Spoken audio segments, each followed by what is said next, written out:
এ না জওয়ান তরুণেরা, এই ছোট্ট বাচ্চা বাসির খবরটা পেয়ে ছুটে গিয়ে মদিনার এক উঁচু টিলাতে দাঁড়িয়ে গেছে, যার তলা দিয়ে পাশ দিয়ে মদিনায় যাবার রাস্তা রয়েছে। ওই বাসির ওখানে দাঁড়িয়ে আছে। আব্বা জান যদি ফিরে আসে আব্বা বলে ডাকবো। একটা একটা একটা করে সাহাবী ফিরে যায়। বাসির ওই সাহাবা হুজুরদের মধ্যে নিজের আব্বা জানকে দেখতে পেলেন না। এই যখনই দেখতে পেল না, কচি অন্তরটা কেঁদে উঠলো, চোখ দিয়ে পানি গড়াতে লাগলো, আবার মনকে সান্ত্বনা দিতে লাগলো, হয়তো আমার দেখা ভুল হয়ে গেছে, চলো মদিনার মেন রাস্তার গেটে দাঁড়িয়ে যায়, যেখান থেকে আমার রাসূলুল্লাহ সাহাবা হুজুররা মদিনা নববীতে প্রবেশ করবে। যখনই বাসি ছুটতে যায়, রাস্তায় বাধা হয়ে গেল। মাথাটা তুলে দেখে দিন দুনিয়ার বাদশাহ, দোনো জাহানের সুলতান নবী মুহাম্মদ রাসূলুল্লাহ দাঁড়িয়ে রয়েছে। আল্লাহ নবীকে দেখে ওই বাচ্চা বাসির বলতে লেগেছে, ইয়া রাসূলুল্লাহ হাবিবাল্লাহ, আমার আম্মা জান দুনিয়া জমিনে নাই, আমার আব্বা বড় গরীব ছিল। ইয়া রাসূলুল্লাহ আমার কাছে এসে বলেছিল, বাবা আল্লাহ আল্লাহ রাসূলের জন্য আমি লড়াইয়ের ময়দানে যাব, জানটাকে কোরবান করে দেবো বাবা। বাবা তাই আমি আমার আব্বাকে ছেড়ে দিয়েছিলাম। ইয়া রাসূলুল্লাহ হাবিবাল্লাহ, আজ সাহাবারা বিজয় হয়ে ফিরে আসছে। হুজুর আমি জানতে চাই আমার আব্বা জান কি ফিরে এসেছে? ওই সাহাবাদের কাতারে আমি আমার আব্বা জানকে দেখতে পেলাম না। ইয়া রাসূলুল্লাহ হাবিবাল্লাহ, আমার আম্মা নাই, আমার সারা হলো আমার আব্বা জান। দয়া নবী, রহমতের নবী এই কথাটা শুনে বাসিরের দিকে আর মুখ রাখতে পারলেন না। নবী আমার মুখটাকে ঘুরিয়ে নিলেন।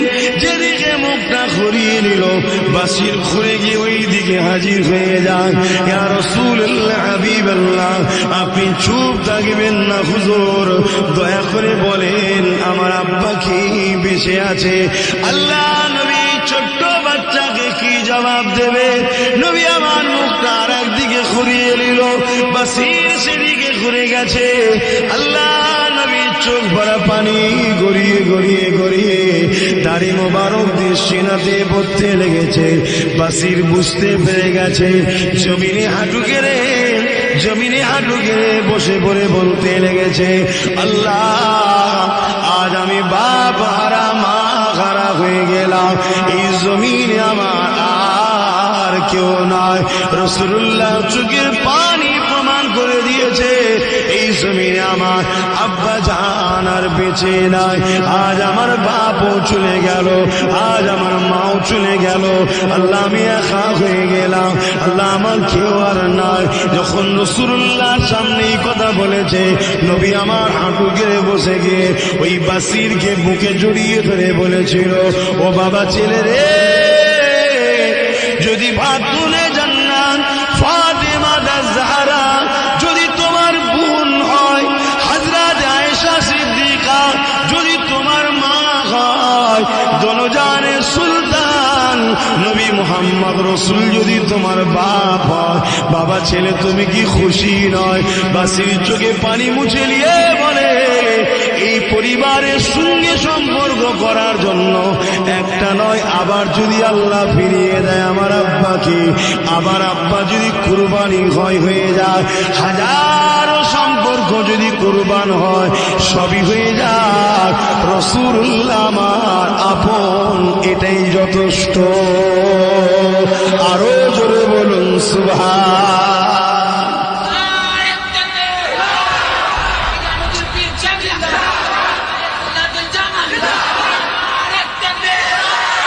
আল্লাহ বা শহীদান হুজুরদেরকে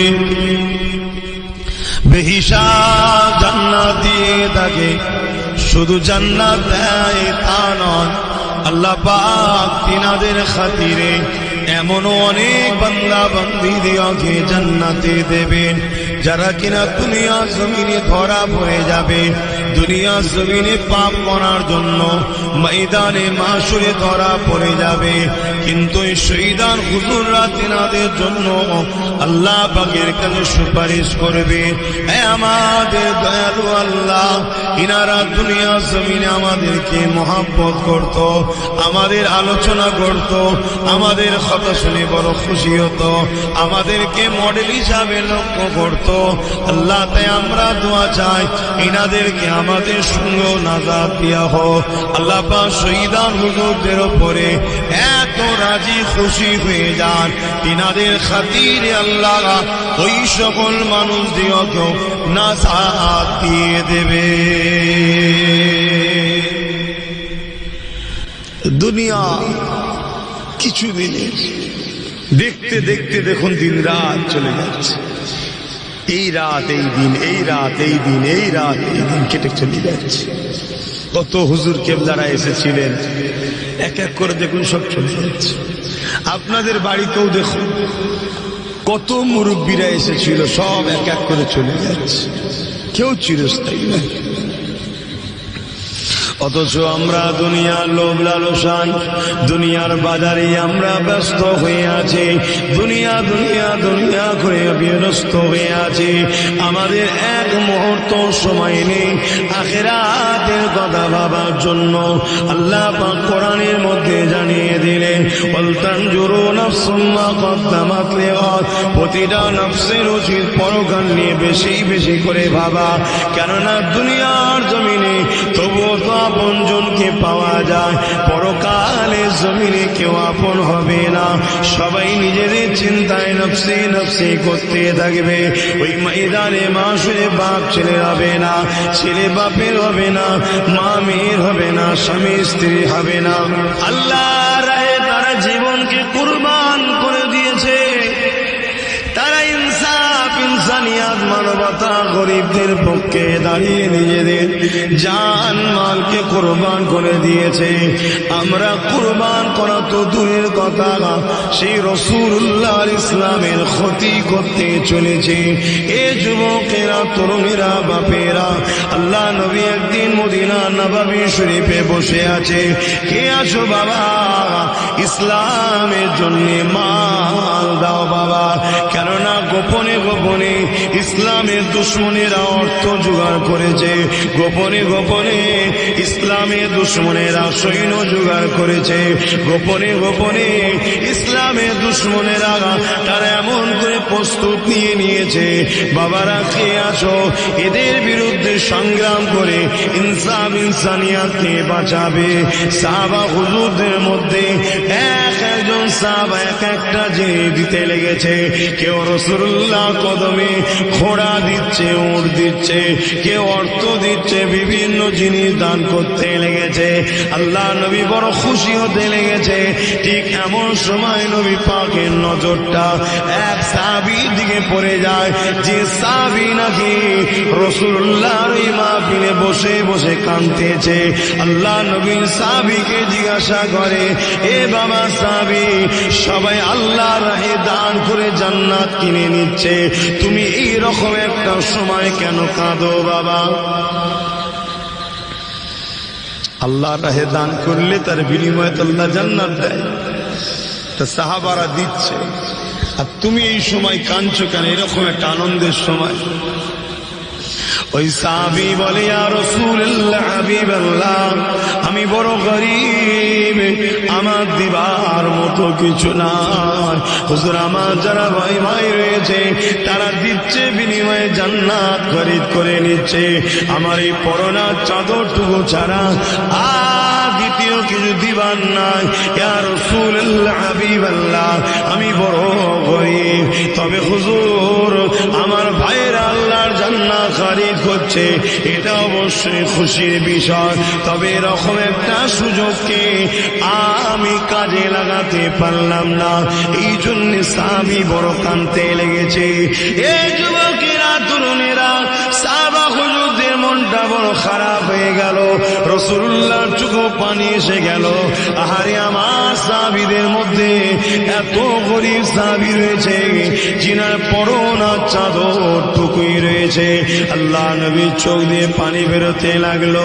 ঠিক এমনই সময় সাহাবীটা উঠে দাঁড়িয়ে বললে, আসসালাতু আসসালামু আলাইকা ইয়া রাসূলুল্লাহ হাবিবাল্লাহ, হুজুর আপনি আমাকে একটু ইজাজত দেন হুজুর, আমি একবার ঘরে যেতে চাই।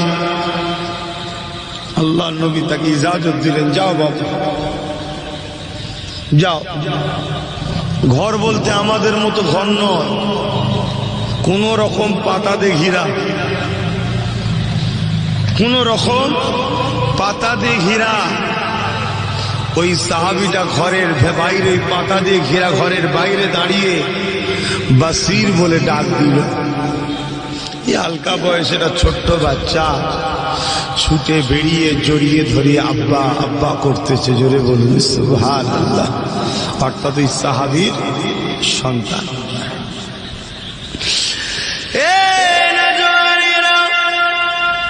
আল্লাহ নবীর সাহাবীরা ওই বাচ্চার মাঝে হাত বোলায় আর চোখের পানি গড়াতে গড়াতে দাঁড়িয়ে দিয়ে বুক দিয়ে পড়তে লেগেছে।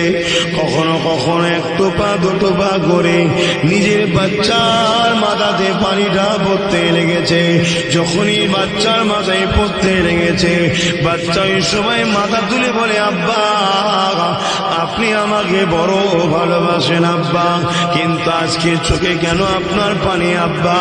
আমার মা নাই জমিনে, আপনি আমার মা, আপনি আমার আব্বা, আপনি আমাকে কোনদিন মায়ের মমতার কমতি দেননি, আজকে কেন বাঁধেন আপনি? কি জন্য আপনার কি হয়েছে আব্বা? ওই সময় নবী পাকের সাহাবী বলে, বাবা ছেলে বাসির, শেষবারের মতো বাপকে দেখে নাও বাবা, আর ওই তো কোনদিন দেখা নাও হতে পারে বাবা। কেন আব্বা কি হয়েছে? বাবা ছেলে দয়ার নবীর দরবারে বসেছিলাম, আল্লাহ নবী জানিয়ে দিলেন কি আছে বাবা, ইসলামের জন্য মাল দাও, এর বিনিময়ে আল্লাহ তাদেরকে জান্নাত দেবে বাবা। মা সাহাবা ভাইরা এক একজন এক একটা জিনিস দেয়, বিনিময়ে জান্নাত কিনে লায়।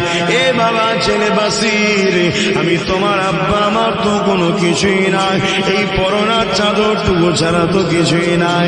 তাই আমি বাপ তোমার চিন্তা করেছি, আমি রাসূলুল্লাহ কাছে নিজের জানটাকে দান করে দেব। এ বাবা ছেলে, লড়াইয়ের ময়দানে যাব, ওখানে গেলে তো আর ফিরে না আসতে হতে পারে। তাই বাবা বাসির, তোমার মা তো দুনিয়া জমিনে নাই, কেউ তোমার সারা নয়, আমি বাপ তোমার ছিলাম বাবা, আমিও চলে যাচ্ছি, না জানি ফিরে যদি না আসা হয় বাবা তাহলে আর দেখতে পাবে না। তাই শেষবারের মতো তোমার সঙ্গে দেখা করতে এসেছি বাবা। আহারে আমার নবীর সাহাবারা কেমন ছিল দেখো, ইসলামের জন্য, মানবতার জন্য, সভ্যতার জন্য, অসহায়দের জন্য, নারীদের অধিকারের জন্য, গরিবদের সাহায্য করার জন্য, সমাজের মানুষগুলোকে দাসত্ব প্রথার শিকল থেকে আজাদ করার জন্য তারা নিজেদের বাচ্চা পরিবারের কথাও ভাবে না, নিজেদের জানের ময়াও তারা করে না। অথচ আমরা মুসলিম ঘরে জন্ম নিয়ে আজ আমাদের অবস্থাটা কেমন দেখো। নিজেদেরকে আয়নার সামনে প্রশ্ন করবে যে আমরা ইসলামের উপকারের দিকে আছি না ইসলামের ক্ষতিকারকের দিকে চলে গেছি। আশা করছি আয়না থেকে আপনার ছবিটা আপনাকে উত্তর দিয়ে দেবে। যদি বলে ক্ষতিকারকের দিকে চলে গেছে, তওবা করে এখনো সময় আছে, ফিরে আসো।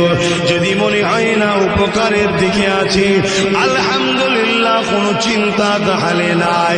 এ যুবকেরা, ওই বাচ্চা তখন কি বলেছিলেন, আমার আব্বা অবশ্যই জমিনে আমার মা নাই, আমার আম্মা জানেন ইন্তেকাল হয়ে গেছে, আপনি আমার মা, আপনি আমার আব্বা, আপনি আমার সব কিছু আজ আপনি আমার কাছে ছুটে এসেছে আল্লাহ নবীর কাছে নিজের জানটাকে লিখাবার আগে আমার আব্বা জান আপনি দেরি করবেন না, যান চলে যান চলে যান, এমন জায়গায় নাম লিখাতে যাচ্ছেন দেরি করবেন না। যদি আপনি লড়াইয়ের ময়দানে শহীদ হয়ে যান কিয়ামতের দিনে আমি বাসির আল্লাহ পাকের কাছে বলবো আল্লাহ আমার বাপ ছিল না, আমার মা ছিল না, আমার বাপটাই ছিল। আপনার দিনের জন্য যখন বাপকে প্রয়োজন হয়েছিল আমার কোনো সাহারা না থাকার পরও আমি আমার বাপকে রুখে রাখিনি, আমি আমার বাপকে আপনার রাহে ছেড়ে দিয়েছিলাম। আরো জোরে বলুন সুবহান।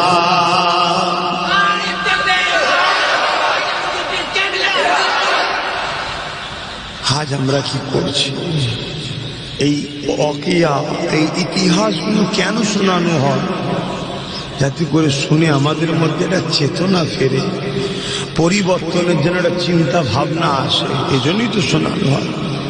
কিন্তু অস্ত হয়েই যাচ্ছে হয়েই যাচ্ছে হয়েই যাচ্ছে, পরিবর্তন হচ্ছে কই?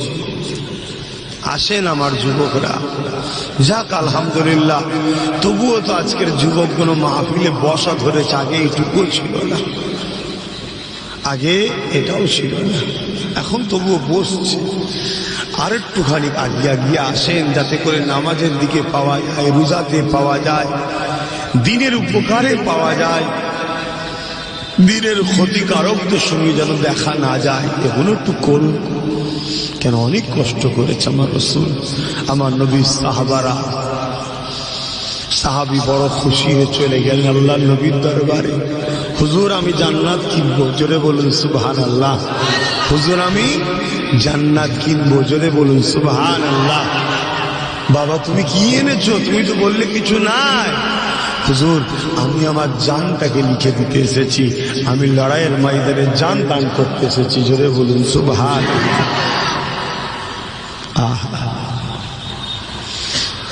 সময় এলো, জালিমদের হামলা শুরু হলো, সাহাবা হুজুররা ডিফেন্সের জন্য দাঁড়ালেন। ইসলাম ডিফেন্স করাকে ফরজ করেছে, জুলুম করাকে হারাম করেছে। জানকে বাঁচাবার জন্য, রক্ষা করার জন্য ইসলাম ফরজ করেছে, আর কারোর উপরে জুলুম করা ইসলাম হারাম করেছে। জুলুমকারী যাবে জাহান্নামে, আর ডিফেন্সকারী যদি শহীদ হয়ে যায় বেহিসাব জান্নাত, যদি গাজী হয়ে আসে মালও পাবে, জান্নাতও পাবে, জোরে বলুন সুবহানাল্লাহ। কথা বুঝছেন? আজ তোমাদের না জান দিবার স্বপ্ন আছে, না ডিফেন্স করার স্বপ্ন আছে, কোনোটাই স্বপ্ন নাই। কেমন একটা যেন আমাদের জিন্দেগি হয়ে গেছে। আল্লাহ আমাকে হিদায়াত করেন, আমাদেরকে হিদায়াত করেন, বলুন আমিন।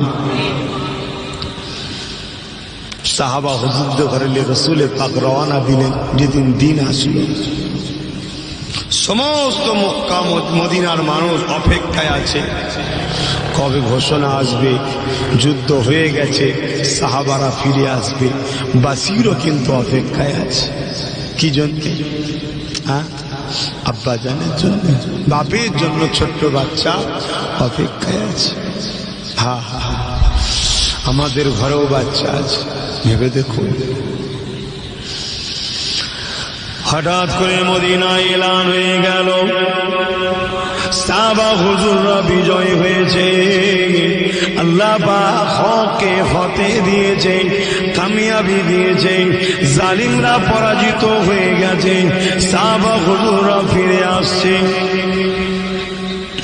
এ নওজোয়ান তরুণেরা, এই ছোট্ট বাচ্চা বাসির খবরটা ছুটে গিয়ে মদিনার এক উঁচু টিলাতে দাঁড়িয়ে গেছে, যার তলা দিয়ে পাশ দিয়ে মদিনায় যাবার রাস্তা রয়েছে।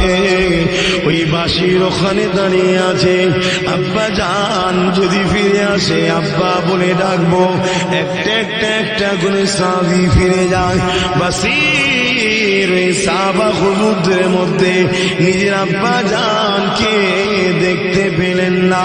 এই যখনই দেখতে পেল না, কচি অন্তরটা কেঁদে উঠলো, চোখ দিয়ে পানি গড়াতে লাগলো, আবার মনকে সান্ত্বনা দিতে লাগলো, হয়তো আমার দেখা ভুল হয়ে গেছে, চলো মদিনার মেন রাস্তার গেটে দাঁড়িয়ে যায়, যেখান থেকে আমার রাসূলুল্লাহ সাহাবা হুজুররা মদিনা নববীতে প্রবেশ করবে।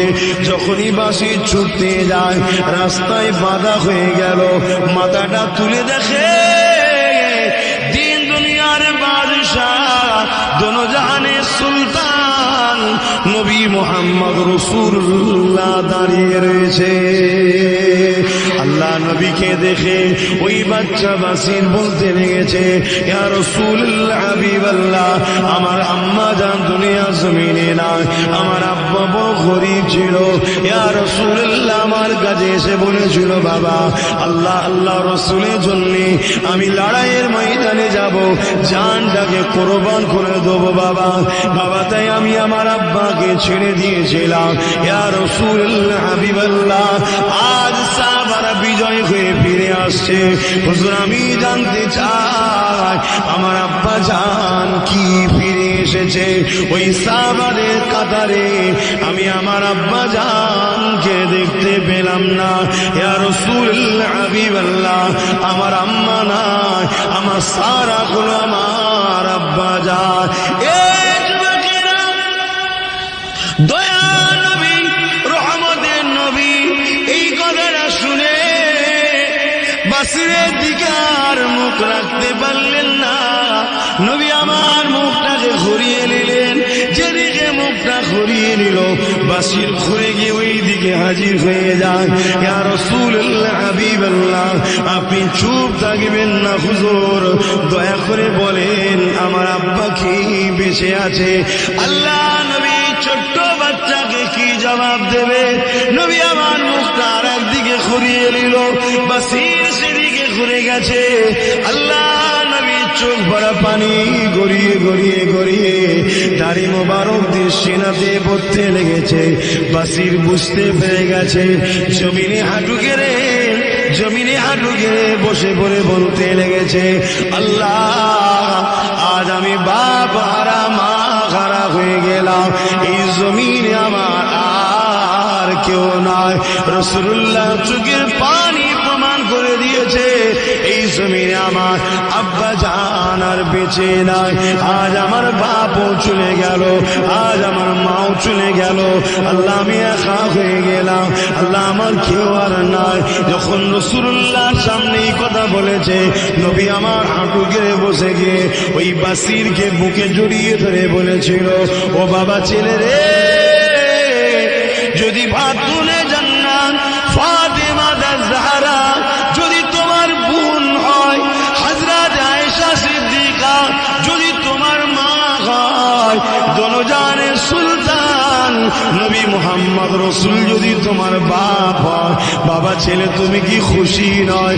বাসির চোখে পানি মুছে নিয়ে বলে, এই পরিবারের সঙ্গে সম্পর্ক করার জন্য একটা নয়, আবার যদি আল্লাহ ফিরিয়ে দেয় আমার আব্বাকে, আবার আব্বা যদি কুরবানি হয়ে যায়, হাজারো সম্পর্ক যদি কুরবান হয়, সবই হয়ে যায়, রাসূলুল্লাহ আমার আপন, এটাই যথেষ্ট। আরো জোরে বলুন সুবহান।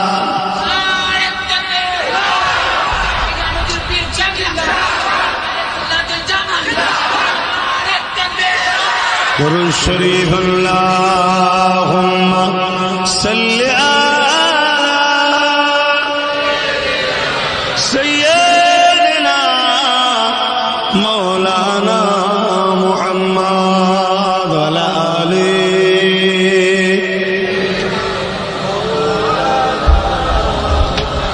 আল্লাহুম্মা সাল্লি আলা, জোরে জোরে পড়েন,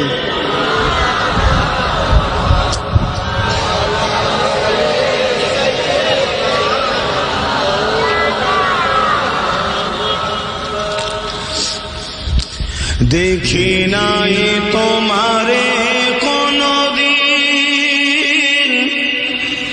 তবু আছো হৃদয়ে অমনি,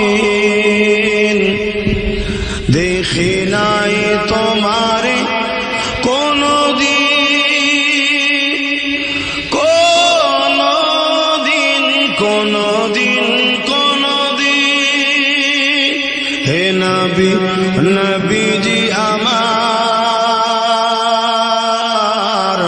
তুমি আছো হৃদয়ের গভীরে, তুমি আছো হৃদয়ের গভীরে,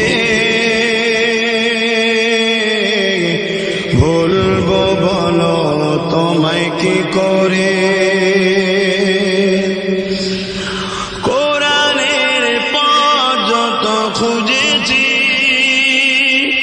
হে নবী তোমায় তত চিনেছি, কোরআনের পথ যত খুঁজেছি হে নবী তোমায় তত চিনেছি, তুমি আছো হৃদয়ের গভীরে, ভুলবো তোমায় বলো কি করে। আল্লাহুম্মা সাল্লি আলা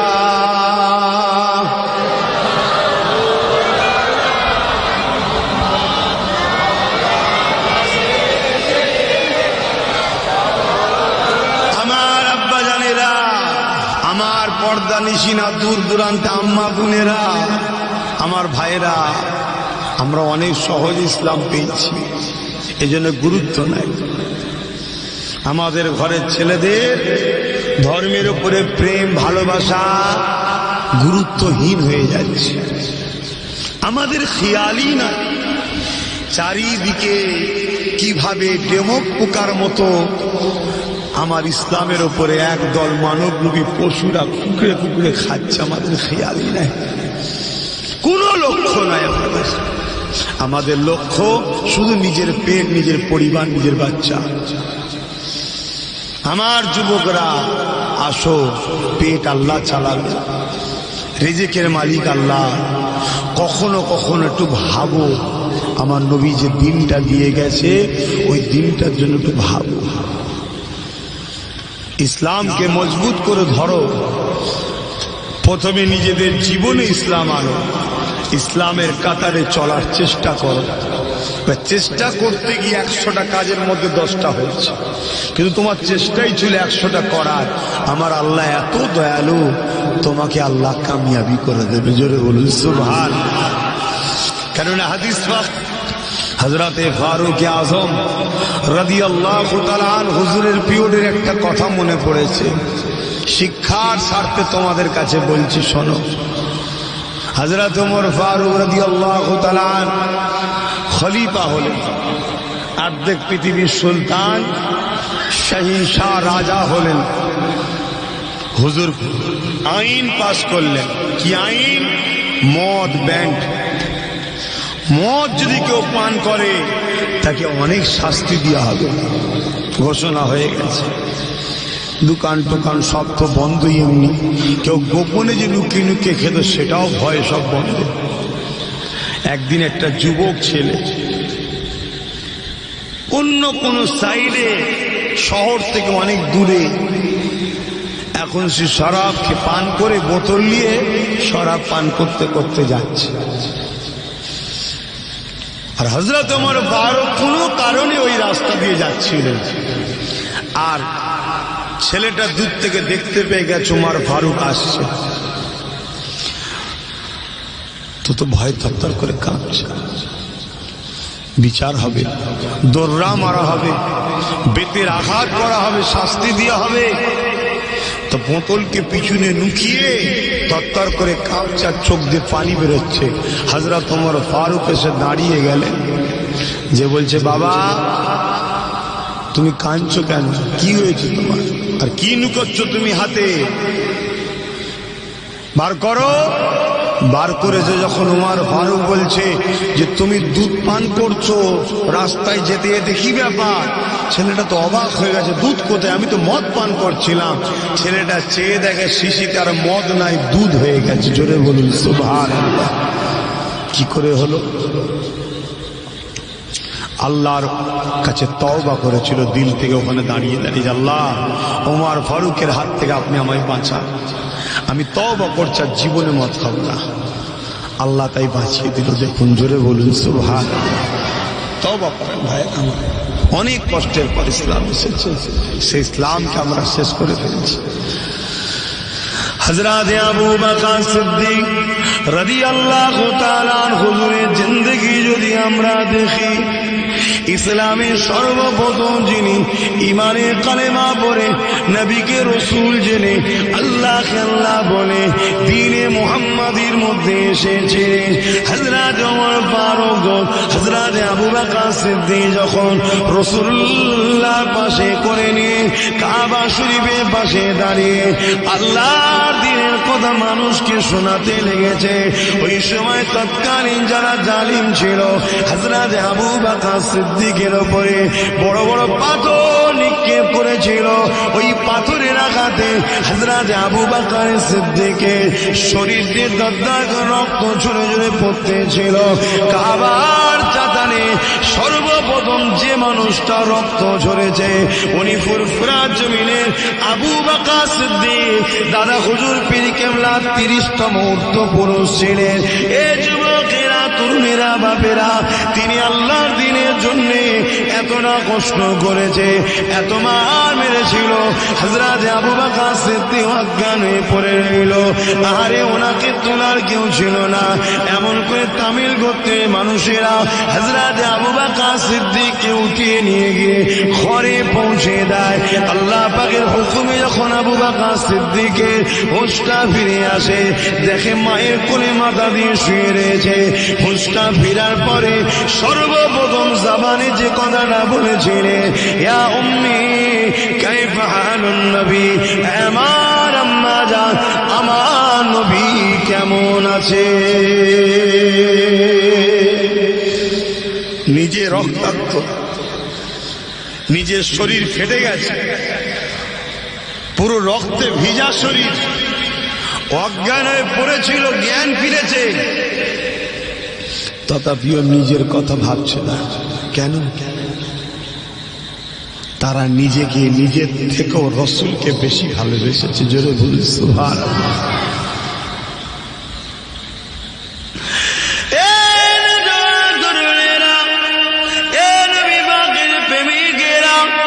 বদরের ময়দানে যখন নবী পাক যাবেন, তার আগে মদিনা নববী শরীফে আল্লাহ নবী সাহাবা খুলুদিওকে নিয়ে বসে গেলেন। বাবা সাহাবারা খবর পেল 1000-এর উপরে জালিমরা সুসজ্জিত অস্ত্র শস্ত্র নিয়ে মদিনা শরীফের উপরে হামলা করবে বলে আগে আসছে। বাবা, মা বোন বেটিদের মদিনাকে রক্ষা করার জন্যে, 70 দিনকে ইবাদত করার জন্যে বাবারা কে যাবে বলো বাবা। ওই সময় মুহাজিরিন সাহাবাদের মধ্যে থেকে হযরত আবু বকর সিদ্দিক উঠে দাঁড়িয়েছিলেন। ইয়া রাসূলুল্লাহ, হাবিবাল্লাহ, হুজুর আপনি চিন্তা করবেন না, আমরা আপনাকে নবী বলে রাসূল বলে যেদিন মেনে নিয়েছি, ওই দিন থেকে আমাদের জান মাল ধন দৌলত পরিবার সন্তান আর আমাদের নাই, সবকিছু আপনার কদমে কুরবান করে দিয়েছি। ইয়া রাসূলুল্লাহ, হাবিবাল্লাহ, হুজুর একবার হুকুম করুন কোথায় যেতে হবে, কেন যেতে হবে, কি জন্য যেতে হবে। হুজুর কোনো প্রশ্ন করব না, শরীরে যতক্ষণ জান থাকবে আপনার জন্য ওই জানটাকে দিবার জন্য আমরা ব্যস্ত হয়ে থাকি। আল্লাহ নবী বড় খুশি হয়ে গেলে, নবী আমার মুহাজিরিনদের কাছ থেকে উত্তর পেয়ে গেল। আনসারী সাহাবাদের দিকে আল্লাহ নবী তাকিয়ে রইলেন। আনসারী সাহাবাদের মধ্যে থেকে হযরত সাদ ইবনে মায রাদিয়াল্লাহু তাআলা হুজুর আমার উঠে দাঁড়িয়ে বললে, আল্লাহ নবীকে সালাম দিয়ে বলতে লাগলে, ইয়া রাসূলুল্লাহ, হাবিবাল্লাহ, মক্কা জালিমরা যখন আপনাকে জানে মারতে চেয়েছিল, মক্কা জালিমরা যখন আপনাকে দুনিয়া থেকে সরিয়ে দিতে চেয়েছিল, ইয়া রাসূলুল্লাহ, আপনি মক্কা ছেড়ে দিয়ে ইয়াসরিব মদিনাতে এসেছিলেন। এই খবর পাওয়ার সাথে সাথে আমরা আনসারীরা মদিনার বর্ডারে মাসকে মাস মাসকে মাস অপেক্ষায় করেছি, কবে আপনি আসবেন, কবে আপনি আসবেন। যেদিন আমরা এসে পেয়েছি আপনাকে, মানুষ সাত হাতে পেয়ে জানা খুশি হয়, আপনাকে পেয়ে তার থেকে বেশি আমরা মদিনার মানুষ খুশি হয়েছি। ইয়া রাসূলুল্লাহ, হাবিবাল্লাহ, আপনার হাতে আমরা হাতটা দিয়েছি, আপনাকে নবী বলে, আপনার কথাতে আল্লাহকে আল্লাহ বলে, আল্লাহকে আল্লাহ বলে, আপনাকে নবী বলে ঈমানের কালেমা পড়ে নিয়েছি। ইয়া রাসূলুল্লাহ, হাবিবাল্লাহ, সেদিন থেকে আমরা আমাদের জান মাল আপনার কদমে কোরবান করে দিয়েছি। ইয়া রাসূলুল্লাহ, আপনি একবার হুকুম করুন, আমরা মুসা নবীর উম্মতের মতো নয়। মুসা নবী তার উম্মতদেরকে বলেছিল, চলো কুস্তুনতুনিয়াতে যেতে হবে, যেটাকে আজকে প্যালেস্তাইন বলা হয়। মুসা নবীর উম্মতেরা বলেছিল, ও মুসা, তুমি আর তোমার আল্লাহ লড়াই করতে যাও, আমরা নাই, আমরা যাব না। ইয়া রাসূলুল্লাহ, হাবিবাল্লাহ, আমরা ওই রকম নয়, আমরা আমাদের নিজেদের সিনাগুলোকে আপনার জন্য ঢাল বানিয়ে ঘিরে রাখবো। ইয়া রাসূলুল্লাহ, যতক্ষণ আমরা থাকবো আপনার শরীরে কোনো আঁচ হতে দেব না। আরো জোরে বলুন সুবহান। আজকে আমাদের অবস্থা ভাবুন, সেই নবীর ওয়ারিস হচ্ছে আলেমরা। আজকে সেই আলেমদের উপরে দুনিয়া জুড়ে অত্যাচার হচ্ছে, আমার বাংলাতেও হচ্ছে। আমরা সেই আলেম নবীর ওয়ারিসদের পাহারা দিই না, তাদেরকে ঘিরে রাখি না, তাদের জন্য কথা বলি না, লড়াই করি না। আমরা লড়াই করি কাদের পক্ষে? চোর, বদমাই, লুটেরা, জালিমদের পক্ষে লড়াই করছি, তাদের জন্য জানতে দিচ্ছি। অথচ নবী বললেন, আল উলামা ওয়ারাসাতুল আম্বিয়া, নবীর ওয়ারিস হলো আলেমরা। কোন আলেম? যে আলেম আপনাদেরকে নবী চিনাই। এক কথায়, যে আলেম সব চিনাই, নবী চিনাই না, ওই আলেম নবীর ওয়ারিস নয়। যে আলেম নবীকে চিনাই, জানবেন ওই আলেম হলো নবীর ওয়ারিস। ওদের জন্য যদি আপনি নিজেকে কোরবান করতে পারেন, মনে রাখবেন আপনি রাসূলুল্লাহর ওয়ারিসের জন্য কোরবান করেছেন। হাকিকাতে রাসূলুল্লাহর জন্যই করলেন। কেন? নবীর ওয়ারিস বলি করেছিলাম। জোরে বলুন সুবহানাল্লাহ। আতে ভাবে কেন এই সমাজে হক কথা আস্তে আস্তে তো বলনেওয়ালাও কমে যাচ্ছে। রসুলের কথা, দিনের কথা, ইনসাফের কথা, ইনসানিয়াতের কথা, নবীর প্রেম, ইমান, ইমানের কথা আস্তে আস্তে বলাই কমে যাচ্ছে। কেন কমে যাচ্ছে বাপ ভাই? এই কারণেও একটা কারণ কি, আলেমরা দেখছে আমাদের পাশে, আমাদের সাধারণ ছেলেরা নাই। আমাদের ছেলেরা তাদের পাশে চলে গেছে, যারা আমাদের ছেলেদেরকে সামান্য ভিক্ষা দিয়ে তাদের দিকে করে নিয়ে, তাদের যারা আমাদেরকে মিটাতে চায়, আমাদেরকে শেষ করতে চায়। আজকে দেখুন আমার বাংলা, আমার দেশ, যেগুলো আমাদের চোখের সামনে আসছে, দেখতে পাচ্ছি। দূরের খবর হয়তো নাও পেতে পারে, কিন্তু চোখের সামনে যেগুলো আমরা দেখতে পাচ্ছি, প্রতিটা দেখুন আলেম, উলামা, পীর সাহেব, মুফতি সাহেব, ইমাম সাহেবদের ঘরে গোলাম বানানো হয়ে গেছে। আমার কথা কি ভুল হচ্ছে? দেখুন, গোলাম বানানো হয়ে গেছে। সামান্য কিছু ভিক্ষা দিয়ে হোক, কাউকে ভয় দেখিয়ে হোক, কাউকে প্রেশার দিয়ে হোক, কার নামে মিথ্যে মামলা করে হোক, যেমন করে হোক, গোলাম বানিয়ে রাখা হয়েছে। হ্যাঁ, আমার ইশারায় কথা বলবে, আমি যেটা বলবো সেটাই ঠিক আছে। দিন ইসলামের কথা না বললে তোমার হুজুরি চলবে না, তোমার ইমামতি চলবে না, তোমার মুফতি সাহেবের চলবে না। বলো, আমার দিকে ব্যালেন্সটা রেখে বলবে। শুনছেন না? শুনেন, আমার দিকে ব্যালেন্সটা রেখে বলবে। পুরো রাসূলুল্লাহর হয়ে বলার দরকার নেই, পুরো কোরআন সুন্নাহর হয়ে বলার দরকার নেই। কোন রকম না বললে লোক ধরে ফেলবে, বলতে হয় বলো। হক কথা বলার লোক আছে, বলো। কি গো, সারা দিচ্ছ নি কেন? ঘুমিয়ে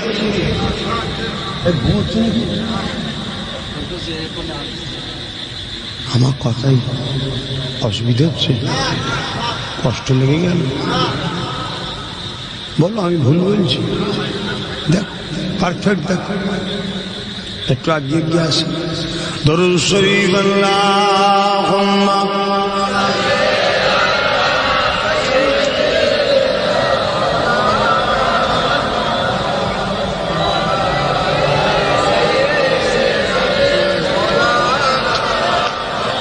اللہم صلی علی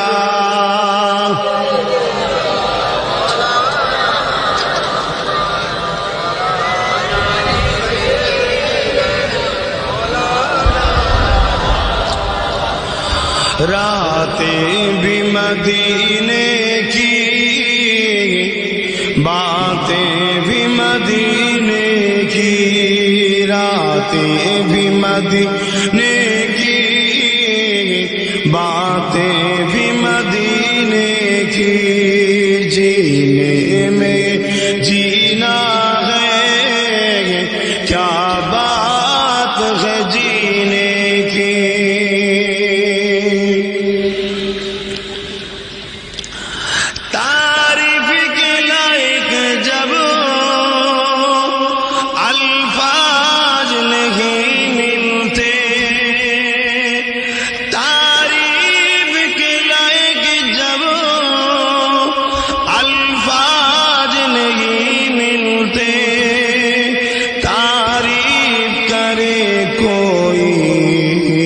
کس طرح مدینے کی تعریف کرے کوئی کس طرح مدینے کی راتیں بھی مدینے کی باتیں بھی مدینے کی جینے میں جینا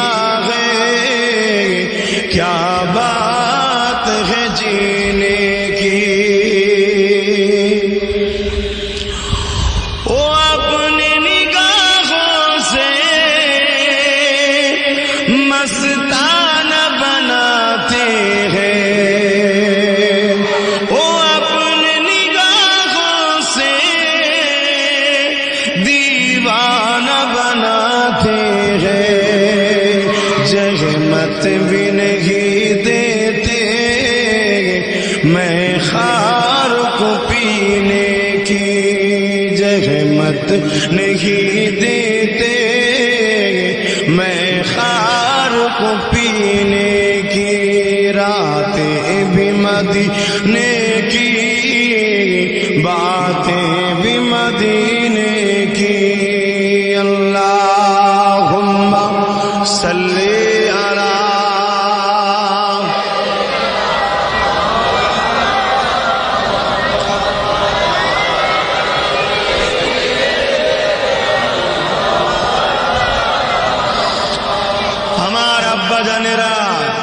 আমার আম্মা জানেরা বোনেরা ভাইয়েরা আবার বলছি এ দুনিয়া কিন্তু আব্বাস সিদ্দিকীর জন্য চিরস্থায়ী নয় আপনাদের জন্য চিরস্থায়ী নয় চলে আমাকে যেতে হবে আপনাদেরও যেতে হবে কবর কিন্তু বড় একা থাকার জায়গা কবর পোকামাকড়ের জায়গা কবর অন্ধকার জায়গা ওই জায়গায় যাবার আগে ওই জায়গাটাকে ভালো করে যাও যারা রসুলের নয় যারা আল্লাহর নয় এবং আল্লাহ ওয়ালাদের নয় তাদের জন্য কবর বা বড় কঠিন হবে আজ আহা আসেন বাবারা আবার আলোচনার দিকে ফিরে যান আল্লাহ নবী নূর নবী দয়া নবী নবী আমার দিনের জন্য নিজে খোদ কত কষ্ট করেছে আল্লাহ নবী তায়েফের জমিনে গেলেন বাবারা তোমাদের কাছে এক আল্লাহর বাণী নিয়ে এসেছে ইনসাফের কথা নিয়ে এসেছে ইনসানিয়াতের কথা নিয়ে এসেছে সভ্যতার কথা নিয়ে এসেছে মানবতার কথা নিয়ে এসেছে প্রেমের কথা নিয়ে এসেছে এ বাবারা আমি রাসূলুল্লাহকে তোমরা আঘাত করো না কিন্তু তায়েফে মানুষেরা আল্লাহ নবীকে পাথর ছুঁড়ে ছুঁড়ে মারতে লেগেছে নবী পাকের শরীর মোবারকে যেখানে যেখানে পাথর লাগে ওখানটা ফেটে গিয়ে রক্ত ঝরতে লেগেছে ভেবে দেখুন যুবকেরা আল্লাহ দিনার জন্য কায়নাতকে বানিয়েছে এই আসমান আল্লাহ আমার নবীর জন্য বানিয়েছে এই জমিন আল্লাহ নবীর জন্য বানিয়েছে ফেরেশতা আল্লাহ বানিয়েছে নবীর জন্য আরশ বানিয়েছে কুল কায়নাত আল্লাহ বানিয়েছে নবী মুহাম্মদ রাসূলের খাতিরে সেই নবী নবী পাকের উপরে জুলুম হতে লেগেছে। নবী পাক আমার অজ্ঞানে পড়ে রয়ে গেলেন। সাহাবা গমন করে ফেরেশতারা কাঁদতে লেগেছে। এই জমিনের দুটো দৃশ্য দেখে আল্লাহর ফেরেশতারা বড় কেঁদেছিল। একটা আমার রাসূলুল্লাহ তায়েফের জমিনের ওয়াকিয়া, আর একটা হলো আব্বা জান ইব্রাহিম আর ইসমাইল হুজুরের ওয়াকিয়া। ফেরেশতারা পর্যন্ত কেঁদেছে, কিন্তু আমাদের দিল এত পাষাণ হয়ে গেছে। আমরা জলসা করি, একদল লোক মন দিয়ে শুনি, আমাদেরই মজলিসে বসে থাকা একদল ছেলে মোবাইল নিয়ে ব্যস্ত থাকে, হাসাহাসি করে, এদিক ওদিক তাকায়, দেখে খুব দুঃখ লাগে। আল্লাহ, এত খারাপ হয়ে গেল আমাদের ঘরের ছেলেগুলো। হ্যাঁ জানি গুনাহ করে ফেলেছে, গুনাহ তো আমারও আছে, নেই আমি তো তোমাদের থেকে বেশি গুনাহগার, কিন্তু এত খারাপ হয়ে গেল। যেখানে একটা রাসূলের কথা হচ্ছে, আল্লাহর কথা হচ্ছে, ইমামদের কথা হচ্ছে, ওলিদের কথা হচ্ছে, সোহাদাদের কথা হচ্ছে, ও যদি শুনে নাও মান চলতে পারে, শোনার মুহূর্ত তোর মধ্যে একটা টেনশন, চিন্তা, পরিবর্তন দেখা দরকার ছিল, ওইটুকুও নাই। কি কঠিন সময় এসে গেল। আল্লাহ,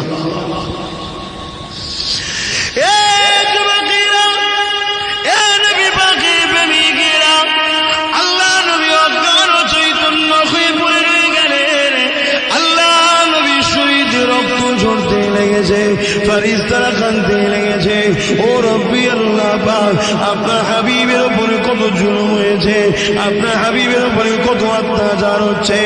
আপনি সবার থেকে জিনাকে বেশি ভালোবাসে, সেই নবীর উপরে এত অত্যাচার জুলুম হতে লেগেছে।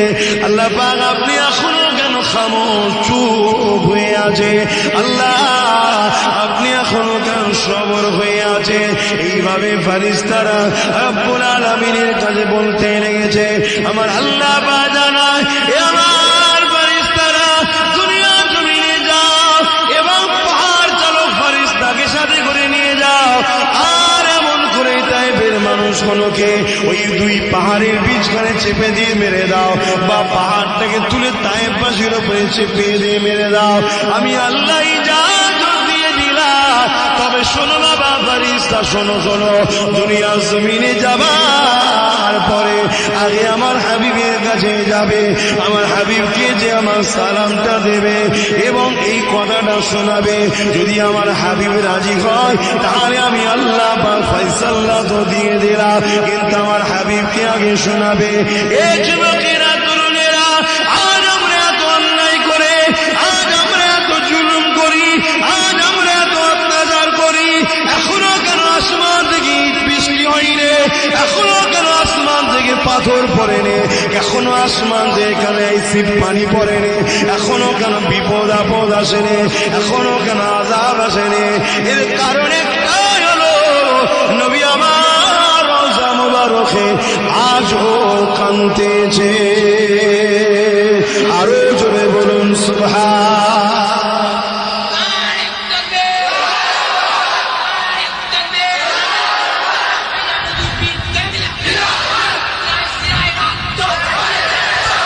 আচ্ছা, ওইটাই গেলে না দিলে না, ওটা একটু বাইরে দিলে হচ্ছে না, ওটা একটু বাইরে দিলেই হতো। কথাটা শোনো, সবাইকে নিয়েই আমার সমাজ, সবাইকে নিয়েই তো আমাদের সময় নাকি? এখানে হয়তো, এখানে না হলো কোনো জায়গায় হয়তো এমন 5টা লোক আছে ভালোবাসে, সবটাই পছন্দ করে, কিন্তু এই স্লোগানটা তার হয়তো একটু ধর্ম সবাই দিওয়াতে একটু খটকা লাগে, ঠিক না? তা এইটার বাইরে দিলেই তো হয়। কথা বুঝাতে হারাম না, ভুলও নয়, কিন্তু সবাইকে নিয়েই তো আমাদের চলতে হয়। তো সবার কথাটা একটু ভেবে একটু বাইরে দিলে হয়, ঠিক আছে? মনে থাকবে? হ্যাঁ, কত সুন্দর আমাদের ভাই, আমরা সব বোঝে, একটু বুঝাতে হবে, বুঝালেই আল্লাহ তাআলা সব বুঝে যায়। আল্লাহ পাকে ফেরেশতারা চলে আসবে, আমার নবী পাককে সালাম দিলেন। আমার নবী পাকের হোশ ফিরল, রাসূলুল্লাহকে সালাম দিলেন। দিবার পরে বলছেন, হুজুর পাহাড় বহনকারী পাহাড় চালক ফেরেশতা নিয়ে এসেছি। আল্লাহ ইজাজত দিয়েছে, শুধু আপনার রায়ের অপেক্ষায় আছি। কি জন্যে বাবা? এই তায়েববাসীকে দুই পাহাড়ের বিচখানে দিয়ে চেপে মেরে দেওয়া হবে, বা এদের উপরে পাহাড়কে চাপিয়ে দেওয়া হবে। মুসলমান ঘরের ছেলে মেয়েরা, তরুণেরা, ও আমার নবীর উম্মত উম্মতিরা, আমার নবী পাক কতটা দয়ালু নবী দেখো।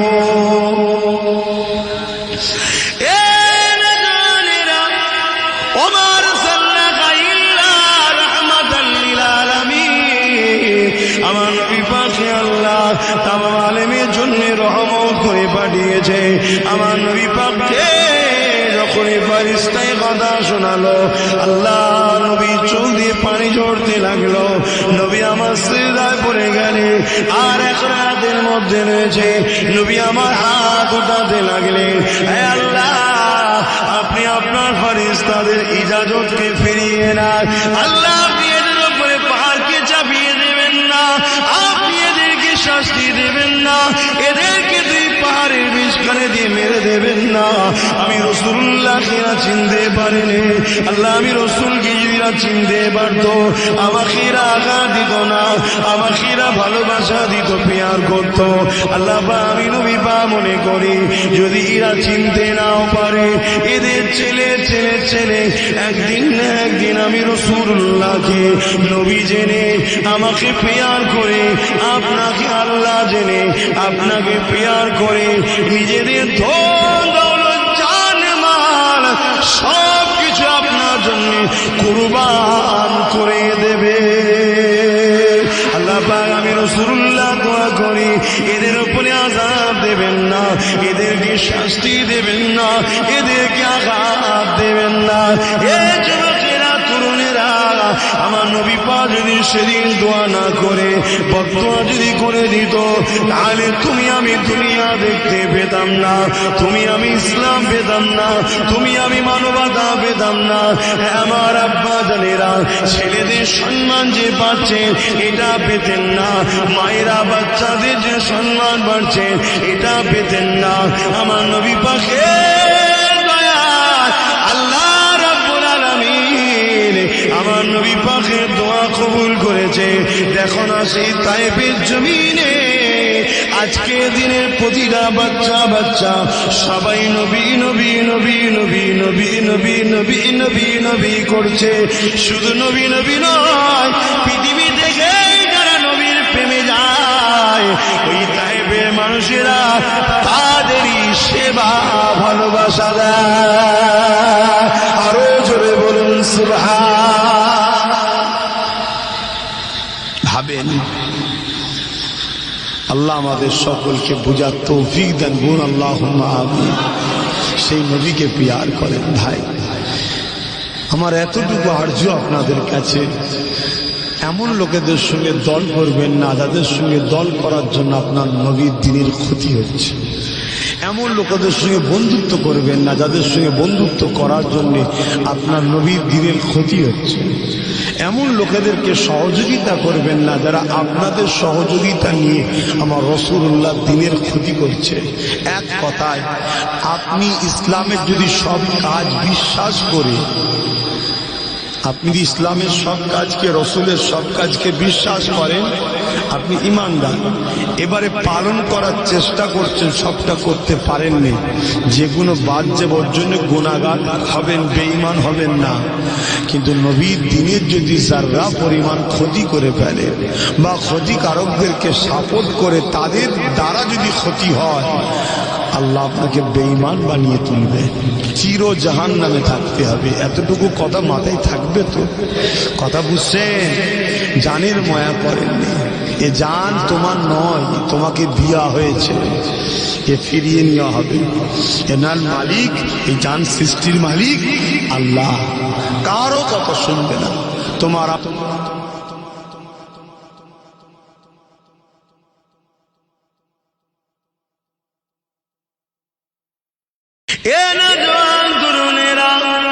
এই ছোট্ট বাচ্চা বাসির খবরটা ছুটে গিয়ে মদিনার এক উঁচু টিলাতে দাঁড়িয়ে গেছে, যার তলা দিয়ে পাশ দিয়ে মদিনায় যাবার রাস্তা রয়েছে। ওই বাঁশির ওখানে দাঁড়িয়ে আছে। আব্বা জান যদি ফিরে আসে আব্বা বলে ডাকবো। একটা একটা একটা করে সাহাবী ফিরে যায়। বাঁশির ওই সাহাবা হুজুরদের মধ্যে নিজের আব্বা জানকে দেখতে পেলেন না। এই যখনই দেখতে পেল না, কচি অন্তরটা কেঁদে উঠলো, চোখ দিয়ে পানি গড়াতে লাগলো, আবার মনকে সান্ত্বনা দিতে লাগলো, হয়তো আমার দেখা ভুল হয়ে গেছে, চলো মদিনার মেন রাস্তার গেটে দাঁড়িয়ে যায়, যেখান থেকে আমার রাসূলুল্লাহ সাহাবা হুজুররা মদিনা নববীতে প্রবেশ করবে। যখনই বাঁশি ছুটতে যায়, রাস্তায় বাধা হয়ে গেল। মাথাটা তুলে দেখে দিন দুনিয়ার বাদশাহ, দোনো জাহানের সুলতান নবী মুহাম্মদ রাসূলুল্লাহ দাঁড়িয়ে রয়েছে। আল্লাহ নবীকে দেখে ওই বাচ্চা বাসির বলতে লেগেছে, ইয়া রাসূলুল্লাহ হাবিবাল্লাহ, আমার আম্মা জান দুনিয়া জমিনে নাই, আমার আব্বা বড় গরীব ছিল। ইয়া রাসূলুল্লাহ আমার কাছে এসে বলেছিল, বাবা আল্লাহ আল্লাহ রাসূলের জন্য আমি লড়াইয়ের ময়দানে যাব, জানটাকে কোরবান করে দেবো বাবা। বাবা তাই আমি আমার আব্বাকে ছেড়ে দিয়েছিলাম। ইয়া রাসূলুল্লাহ হাবিবাল্লাহ, আজ সাহাবারা বিজয় হয়ে ফিরে আসছে। হুজুর আমি জানতে চাই আমার আব্বা জান কি ফিরে এসেছে? ওই সাহাবাদের কাতারে আমি আমার আব্বা জানকে দেখতে পেলাম না। ইয়া রাসূলুল্লাহ হাবিবাল্লাহ, আমার আম্মা নাই, আমার সারা হলো আমার আব্বা জান। দয়া নবী, রহমতের নবী এই কথাটা শুনে বাসিরের দিকে আর মুখ রাখতে পারলেন না। নবী আমার মুখটাকে ঘুরিয়ে নিলেন। যেদিকে মুখটা ঘুরিয়ে নিল, বাসির ঘুরে গিয়ে ওই দিকে হাজির হয়ে যায়। ইয়া রাসূলুল্লাহ হাবিবাল্লাহ, আপনি চুপ থাকবেন না হুজুর, দয়া করে বলেন আমার আব্বা কি বেঁচে আছে? আল্লাহ নবী ছোট্ট বাচ্চাকে কি জবাব দেবে? নবী আমার মুখটা আর একদিকে ঘুরিয়ে নিল, বাসির সেদিকে ঘুরে গেছে। আল্লাহ নবী চোখ ভরা পানি গড়িয়ে গড়িয়ে গড়িয়ে দাড়ি মোবারক দিয়ে সিনাতে পড়তে লেগেছে। বাসির বুঝতে পেরে গেছে। জমিনে হাঁটু গেড়ে বসে পড়ে বলতে লেগেছে, আল্লাহ আজ আমি বাপ হারা মা হারা হয়ে গেলাম, এই জমিনে আমার আর কেউ নাই। রাসূলুল্লাহ চোখের পানি প্রমাণ করে দিয়েছে, এই জমিনে আমার আব্বা জান আর বেঁচে নাই।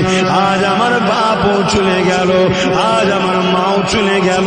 আল্লাহ আমি একা হয়ে গেলাম, আল্লাহ আমার কেউ আর নাই। যখন রাসূলুল্লাহর সামনে কথা বলেছে, নবী আমার হাঁটু গেড়ে বসে গিয়ে ওই বাসিরকে বুকে জড়িয়ে ধরে বলেছিল, ও বাবা ছেলে রে, যদি ভাতুনে জান্নাত ফাতেমা জাহরা যদি তোমার বোন হয়, হযরত আয়েশা সিদ্দিকা যদি তোমার মা হয়, দোনোজানের সুলতান নবী মুহাম্মদ রাসূল যদি তোমার বাপ হয়, বাবা ছেলে তুমি কি খুশি নয়? বাসির চোখে পানি মুছে নিয়ে বলে, এই পরিবারের সঙ্গে সম্পর্ক করার জন্য একটা নয়, আবার যদি আল্লাহ ফিরিয়ে দেয় আমার আব্বাকে, আবার আব্বা যদি কুরবানি হয়ে যায়, হাজারো সম্পর্ক যদি কুরবান হয়, সবই হয়ে যায়, রাসূলুল্লাহ আমার আপন, এটাই যথেষ্ট। আরো জোরে বলুন সুবহান।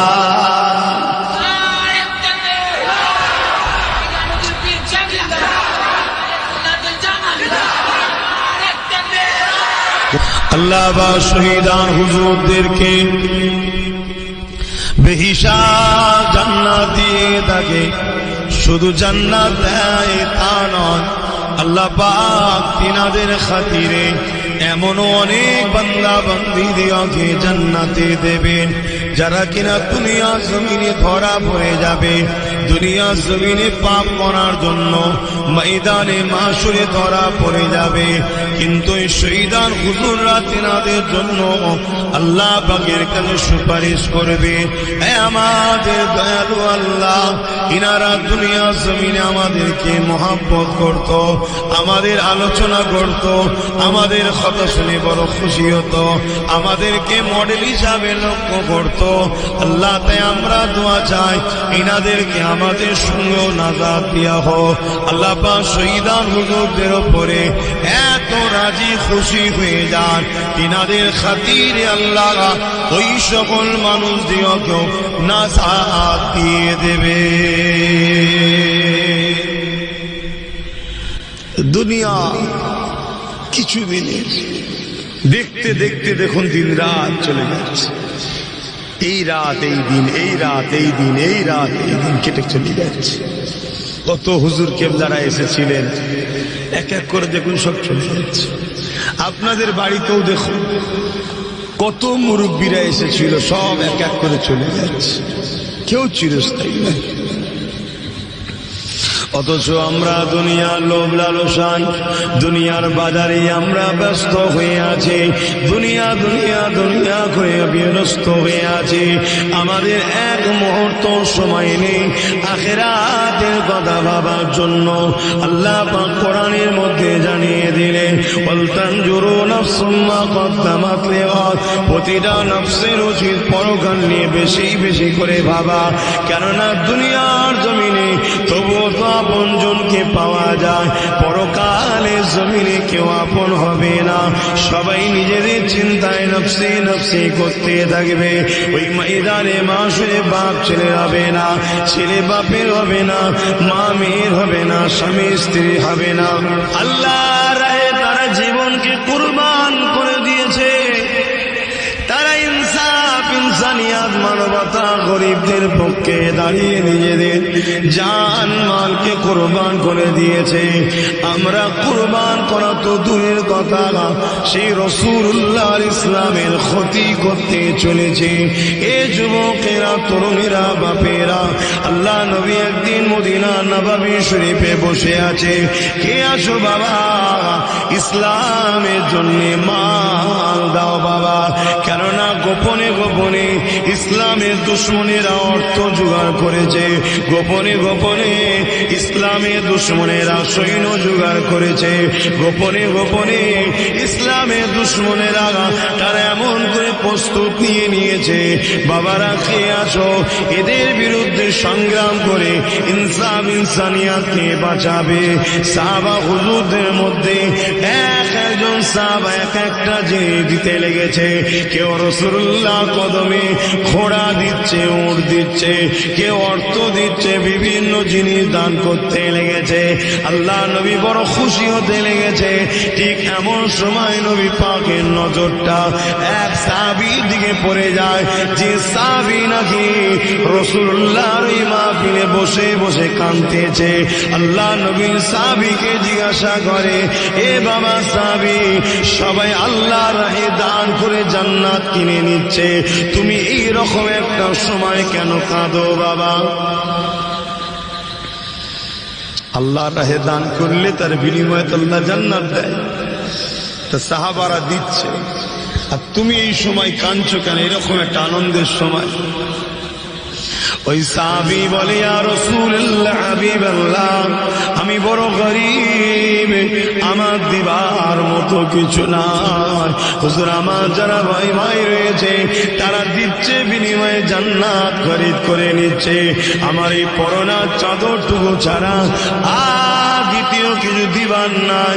ইয়া রাসূলুল্লাহ, হাবিবাল্লাহ, আমি বড় গরীব, তবে হুজুর আমার ভাইয়েরা আল্লাহর জান্নাত খরিদ করছে, এটা অবশ্যই খুশির বিষয়। তবে এরকম একটা সুযোগকে আমি কাজে লাগাতে পারলাম না, এই জন্য সাহাবী বড় কাঁদতে লেগেছে। এই যুবকেরা, তরুণেরা, সাহাবা হুজুরদের মনটা মনটা বড় খারাপ হয়ে গেল, রাসূলুল্লাহর চোখে পানি এসে গেল। আহারে আমার সাহাবীদের মধ্যে এত গরীব সাহাবী রয়েছে যিনার পরনা চাদর টুকুই রয়েছে। আল্লাহ নবীর চোখ দিয়ে পানি বেরোতে লাগলো। ঠিক এমনই সময় সাহাবীটা উঠে দাঁড়িয়ে বললে, আসসালাতু আসসালামু আলাইকা ইয়া রাসূলুল্লাহ হাবিবাল্লাহ, হুজুর আপনি আমাকে একটু ইজাজত দেন হুজুর, আমি একবার ঘরে যেতে চাই। আল্লাহ নবী তাকে ইজাজত দিলেন, যাও বাবা যাও। ঘর বলতে আমাদের মতো ঘর নয়, কোন রকম পাতা দিয়ে ঘিরা, কোন রকম পাতা দিয়ে ঘিরা। ওই সাহাবীটা ঘরের বাইরে পাতা দিয়ে ঘেরা ঘরের বাইরে দাঁড়িয়ে বাসির বলে ডাক দিল। এই হালকা বয়সের ছোট্ট বাচ্চা ছুটে বেরিয়ে জড়িয়ে ধরে আব্বা আব্বা করতেছে। জোরে বলুন সুবহানাল্লাহ।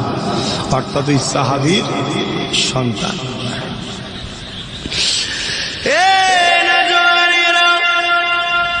আল্লাহ নবীর সাহাবীরা ওই বাচ্চার মাঝে হাত বুলান, আর চোখের পানি গড়াতে গড়াতে দাঁড়িয়ে দিয়ে বুক দিয়ে পড়তে লেগেছে।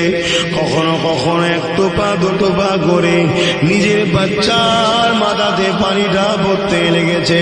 যখনই বাচ্চার মাথায় পড়তে লেগেছে, বাচ্চা ওই সময় মাথা তুলে বলে, আব্বা আপনি আমাকে বড় ভালোবাসেন আব্বা, কিন্তু আজকে চোখে কেন আপনার পানি আব্বা? আমার মা নাই জমিনে, আপনি আমার মা, আপনি আমার আব্বা, আপনি আমাকে কোনদিন মায়ের মমতার কমতি দেননি, আজকে কেন বাঁধেন আপনি? কি জন্য আপনার কি হয়েছে আব্বা? ওই সময় নবী পাকের সাহাবী বলে, বাবা ছেলে বাসির, শেষবারের মতো বাপকে দেখে নাও বাবা, আর ওই তো কোনদিন দেখা নাও হতে পারে বাবা। কেন আব্বা কি হয়েছে?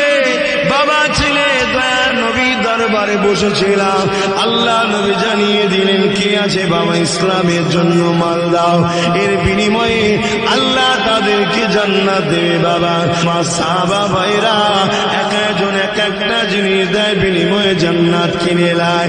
এ বাবা ছেলে বাসির, আমি তোমার আব্বা, আমার তো কোনো কিছুই নাই, এই পরনার চাদরটুকু ছাড়া তো কিছুই নাই। তাই আমি বাপ তোমার চিন্তা করেছি, আমি রাসূলুল্লাহ কাছে নিজের জানটাকে দান করে দেব।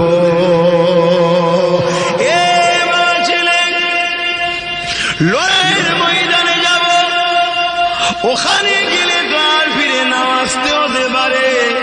তাই বাবা বাসির, তোমার মা তো দুনিয়া জমিনে নাই, কেউ তোমার সারা নয়, আমি বাপ তোমার ছিলাম বাবা, আমিও চলে যাচ্ছি, না জানি ফিরে যদি না আসা হয় বাবা তাহলে আর দেখতে পাবে না। তাই শেষবারের মতো তোমার সঙ্গে দেখা করতে এসেছি বাবা। আহারে আমার নবীর সাহাবারা কেমন ছিল দেখো, ইসলামের জন্য, মানবতার জন্য, সভ্যতার জন্য, অসহায়দের জন্য, নারীদের অধিকারের জন্য, গরিবদের সাহায্য করার জন্য, সমাজের মানুষগুলোকে দাসত্ব প্রথার শিকল থেকে আজাদ করার জন্য তারা নিজেদের বাচ্চা পরিবারের কথাও ভাবে না, নিজেদের জানের ময়াও তারা করে না। অথচ আমরা মুসলিম ঘরে জন্ম নিয়ে আজ আমাদের অবস্থাটা কেমন দেখো। নিজেদেরকে আয়নার সামনে প্রশ্ন করবে যে আমরা ইসলামের উপকারের দিকে আছি না ইসলামের ক্ষতিকারকের দিকে চলে গেছি। আশা করছি আয়না থেকে আপনার ছবিটা আপনাকে উত্তর দিয়ে দেবে। যদি বলে ক্ষতিকারকের দিকে চলে গেছে, তওবা করে এখনো সময় আছে, ফিরে আসো। যদি মনে হয় না উপকারের দিকে আছি, আলহামদুলিল্লাহ, কোনো চিন্তা তাহলে নাই। এ যুবকেরা, ওই বাচ্চা তখন কি বলেছিলেন? আমার আব্বা অবশ্যই জমিনে আমার মা নাই, আমার আম্মা জান ইন্তেকাল হয়ে গেছে, আপনি আমার মা, আপনি আমার আব্বা, আপনি আমার সব কিছু আজ আপনি আমার কাছে ছুটে এসেছে। আল্লাহ নবীর কাছে নিজের জানটাকে লিখাবার আগে আমার আব্বা জান আপনি দেরি করবেন না, যান চলে যান চলে যান। এমন জায়গায় নাম লিখাতে যাচ্ছেন, দেরি করবেন না। যদি আপনি লড়াইয়ের ময়দানে শহীদ হয়ে যান, কিয়ামতের দিনে আমি বাসির আল্লাহ পাকের কাছে বলবো, আল্লাহ আমার বাপ ছিল না, আমার মা ছিল না, আমার বাপটাই ছিল। আপনার দিনের জন্য যখন বাপকে প্রয়োজন হয়েছিল, আমার কোনো সাহারা না থাকার পরও আমি আমার বাপকে রুখে রাখিনি, আমি আমার বাপকে আপনার রাহে ছেড়ে দিয়েছিলাম। আরো জোরে বলুন সুবহান।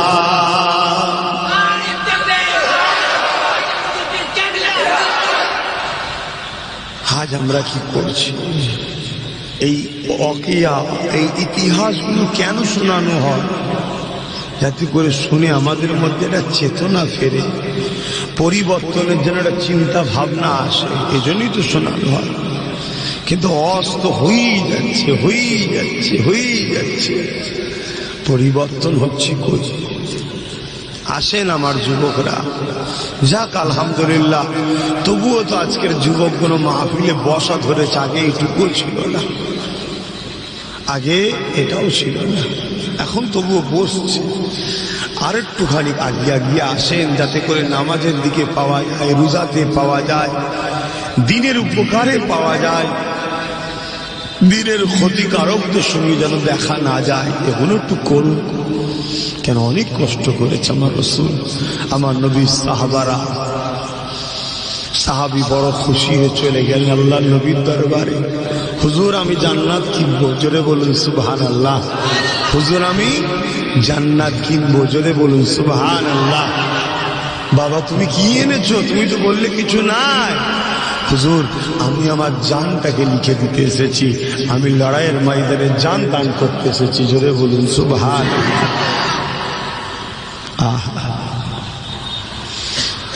সময় এলো, জালিমদের হামলা শুরু হলো। সাহাবা হুজুররা ডিফেন্সের জন্য দাঁড়ালেন। ইসলাম ডিফেন্স করাকে ফরজ করেছে, জুলুম করাকে হারাম করেছে। জানকে বাঁচাবার জন্য, রক্ষা করার জন্য ইসলাম ফরজ করেছে, আর কারোর উপরে জুলুম করা ইসলাম হারাম করেছে। জুলুমকারী যাবে জাহান্নামে, আর ডিফেন্সকারী যদি শহীদ হয়ে যায় বেহিসাব জান্নাত, যদি গাজী হয়ে আসে মালও পাবে, জান্নাতও পাবে, জোরে বলুন সুবহানাল্লাহ। কথা বুঝছেন? আজ তো আমাদের না জান দিবার স্বপ্ন আছে, না ডিফেন্স করার স্বপ্ন আছে, কোনোটাই স্বপ্ন নাই। কেমন একটা যেন আমাদের জিন্দেগি হয়ে গেছে। আল্লাহ আমাকে হিদায়াত করেন, আমাদেরকে হিদায়াত করেন, বলুন আমিন।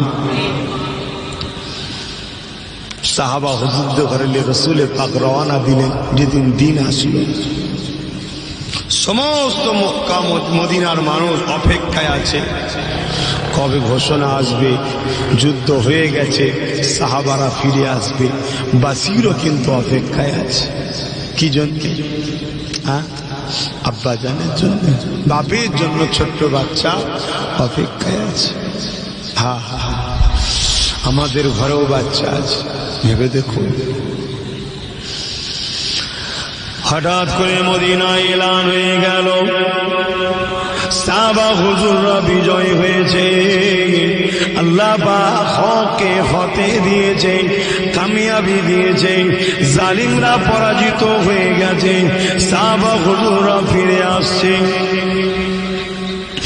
এ নওজোয়ান তরুণেরা, এই ছোট্ট বাচ্চা বাসির খবরটা পেয়ে ছুটে গিয়ে মদিনার এক উঁচু টিলাতে দাঁড়িয়ে গেছে, যার তলা দিয়ে পাশ দিয়ে মদিনায় যাবার রাস্তা রয়েছে। ওই বাসির ওখানে দাঁড়িয়ে আছে। আব্বা জান যদি ফিরে আসে আব্বা বলে ডাকবো। একটা একটা একটা করে সাহাবী ফিরে যায়। বাসির ওই সাহাবা হুজুরদের মধ্যে নিজের আব্বা জানকে দেখতে পেলেন না। এই যখনই দেখতে পেল না, কচি অন্তরটা কেঁদে উঠলো, চোখ দিয়ে পানি গড়াতে লাগলো, আবার মনকে সান্ত্বনা দিতে লাগলো, হয়তো আমার দেখা ভুল হয়ে গেছে, চলো মদিনার মেন রাস্তার গেটে দাঁড়িয়ে যায়, যেখান থেকে আমার রাসূলুল্লাহ সাহাবা হুজুর মদিনা নববীতে প্রবেশ করবে। যখনই বাঁশি ছুটতে যায়, রাস্তায় বাধা হয়ে গেল, মাথাটা তুলে দেখে দিন দুনিয়ার বাদশাহ, দোনো জাহানের সুলতান নবী মুহাম্মদ রাসূলুল্লাহ দাঁড়িয়ে রয়েছে। আল্লাহ নবীকে দেখে ওই বাচ্চা বাসির বলতে লেগেছে, ইয়া রাসূলুল্লাহ হাবিবাল্লাহ, আমার আম্মা জান দুনিয়া জমিনে নাই, আমার আব্বা বড় গরীব ছিল, ইয়া রাসূলুল্লাহ আমার কাছে এসে বলেছিল, বাবা আল্লাহ আল্লাহ রাসূলের জন্য আমি লড়াইয়ের ময়দানে যাব, জানটাকে কোরবান করে দেবো বাবা। বাবা তাই আমি আমার আব্বাকে ছেড়ে দিয়েছিলাম। ইয়া রাসূলুল্লাহ হাবিবাল্লাহ, আজ সাহাবারা বিজয় হয়ে ফিরে আসছে, হুজুর আমি জানতে চাই আমার আব্বা জান কি ফিরে এসেছে? ওই সাহাবাদের কাতারে আমি আমার আব্বা জানকে দেখতে পেলাম না। ইয়া রাসূলুল্লাহ হাবিবাল্লাহ, আমার আম্মা নাই, আমার সারা হলো আমার আব্বা জান। দয়া নবী, রহমতের নবী এই কথাটা শুনে বাসিরের দিকে আর মুখ রাখতে পারলেন না। নবী আমার মুখটাকে ঘুরিয়ে নিলেন, যেদিকে মুখটা ঘুরিয়ে নিল বাসির ঘুরে গিয়ে ওই দিকে হাজির হয়ে যান। ইয়া রাসূলুল্লাহ হাবিবাল্লাহ, আপনি চুপ থাকবেন না হুজুর, দয়া করে বলেন আমার আব্বা কি বেঁচে আছে? আল্লাহ নবী ছোট্ট বাচ্চাকে কি জবাব দেবে? নবী আমার মুখটা আর একদিকে ঘুরিয়ে নিল, বাসির সেদিকে ঘুরে গেছে। আল্লাহ নবী চোখ ভরা পানি গড়িয়ে গড়িয়ে গড়িয়ে দাড়ি মোবারক দিয়ে সিনাতে পড়তে লেগেছে। বাসির বুঝতে পেরে গেছে, জমিনে হাঁটু গেড়ে বসে পড়ে বলতে লেগেছে, আল্লাহ আজ আমি বাপ হারা মা হারা হয়ে গেলাম, এই জমিনে আমার আর কেউ নাই। রাসূলুল্লাহ চোখের পানি প্রমাণ করে দিয়েছে, এই জমিনে আমার আব্বা জান আর বেঁচে নাই। আজ আমার বাপও চলে গেল, আজ আমার মাও চলে গেল, আল্লাহ আমি একা হয়ে গেলাম, আল্লাহ আমার কেউ আর নাই। যখন রাসূলুল্লাহর সামনে এই কথা বলেছে, নবী আমার হাঁটু গেড়ে বসে গিয়ে ওই বাসিরকে বুকে জড়িয়ে ধরে বলেছিল, ও বাবা ছেলে রে, যদি ফাতুনে জান্নাত ফাতেমা জাহরা যদি তোমার বোন হয়, হযরত আয়েশা সিদ্দিকা যদি তোমার মা হয়, দোনোজানের সুলতান নবী মুহাম্মদ রাসূল যদি তোমার বাপ হয়, বাবা ছেলে তুমি কি খুশি নয়? বাসির চোখে পানি মুছে নিয়ে বলে, এই পরিবারের সঙ্গে সম্পর্ক করার জন্য একটা নয়, আবার যদি আল্লাহ ফিরিয়ে দেয় আমার আব্বাকে, আবার আব্বা যদি কুরবানি হয়ে যায়, হাজারো সম্পর্ক যদি কুরবান হয়, সবই হয়ে যায়, রাসূলুল্লাহ আমার আপন, এটাই যথেষ্ট। আরো জোরে বলুন সুবহান।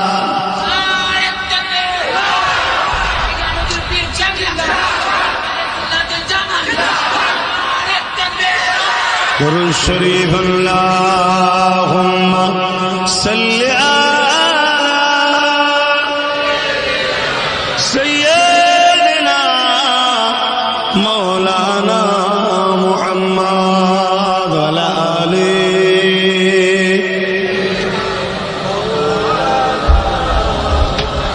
اللهم صل على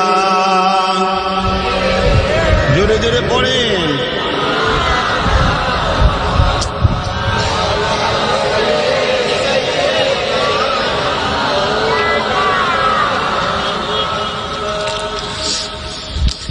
দেখি নাই তোমারে কোনদিন,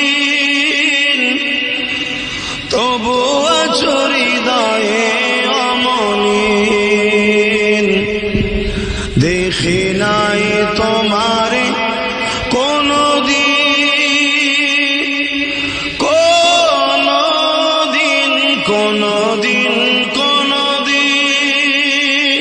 হে নবী নবীজি আমার, তুমি আছো হৃদয়ের গভীরে, তুমি আছো হৃদয়ের গভীরে, বলবো বলো তোমায় কি করে। কোরআনের পথ যত খুঁজেছি হে নবী তোমায় তত চিনেছি, কোরআনের পথ যত খুঁজেছি হে নবী তোমায় তত চিনেছি, তুমি আছো হৃদয়ের গভীরে, ভুলবো তোমায় বলো কি করে। আল্লাহুম্মা সাল্লি আলা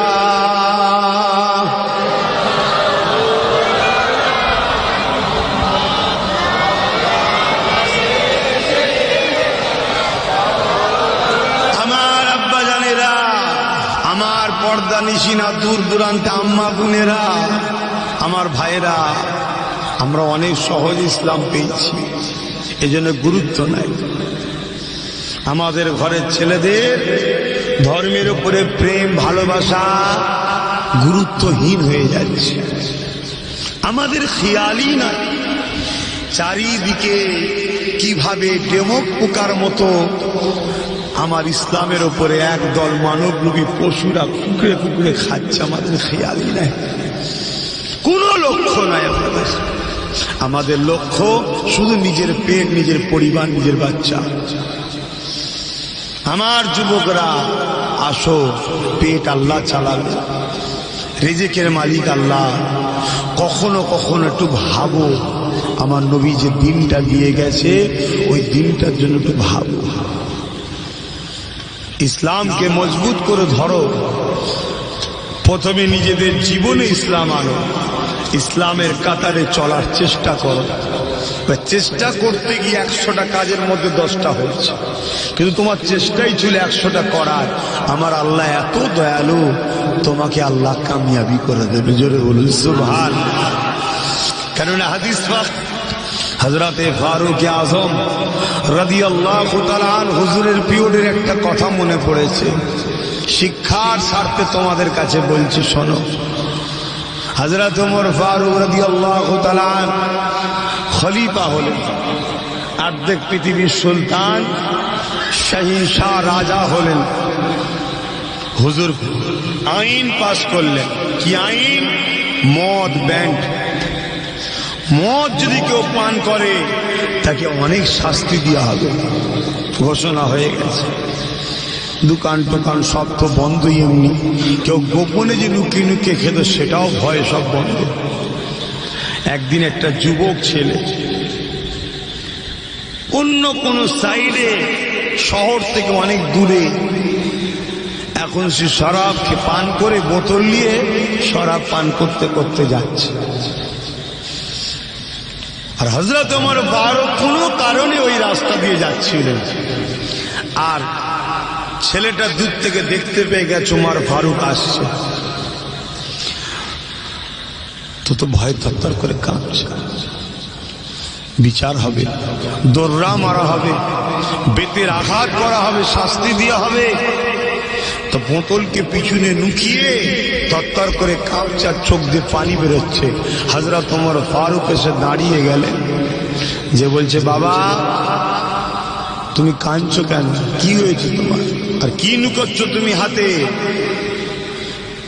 বার করো। বার করেছে যখন ওমর ফারুক বলছে যে তুমি দুধ পান করছো, রাস্তায় যেতে যেতে কি ব্যাপার? ছেলেটা তো অবাক হয়ে গেছে, দুধ কোথায়, আমি তো মদ পান করছিলাম। ছেলেটা চেয়ে দেখে শিশিতে আর মদ নাই, দুধ হয়ে গেছে। জোরে বলুন সুবহানাল্লাহ। কি করে হলো? আল্লাহর কাছে তওবা করেছিল দিল থেকে, ওখানে দাঁড়িয়ে দাঁড়িয়ে, আল্লাহ ওমর ফারুকের হাত থেকে আপনি আমায় বাঁচান, আমি তওবা করছি আর জীবনে মদ খাবো না। আল্লাহ তাই বাঁচিয়ে দিল। দেখুন, জোরে বলুন সুবহানাল্লাহ। তওবা করেন ভাই, অনেক কষ্টের পর ইসলাম এসেছে, সেই ইসলামকে আমরা শেষ করে ফেলেছি।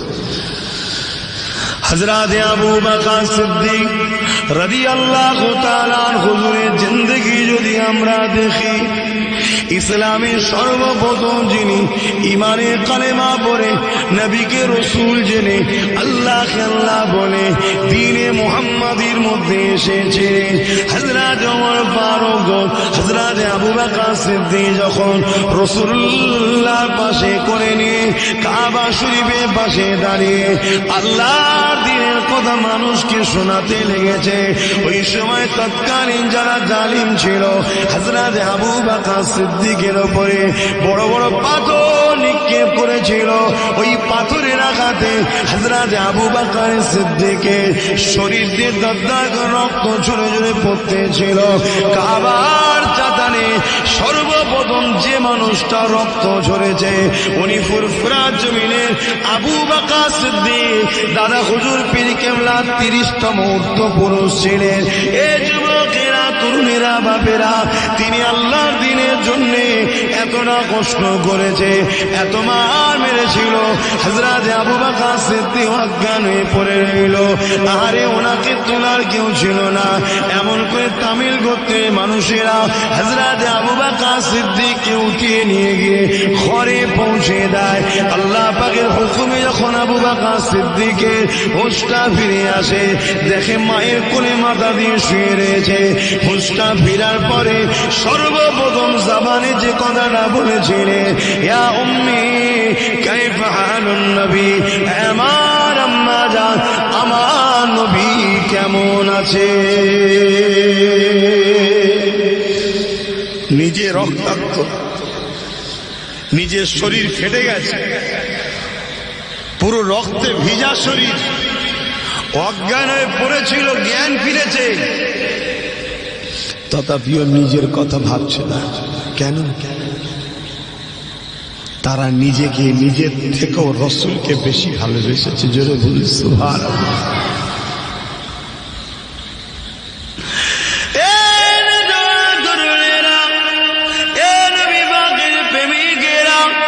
বদরের ময়দানে যখন নবী পাক যাবেন, তার আগে মদিনা নববী শরীফে আল্লাহ নবী সাহাবা খুলুদিওকে নিয়ে বসে গেলেন।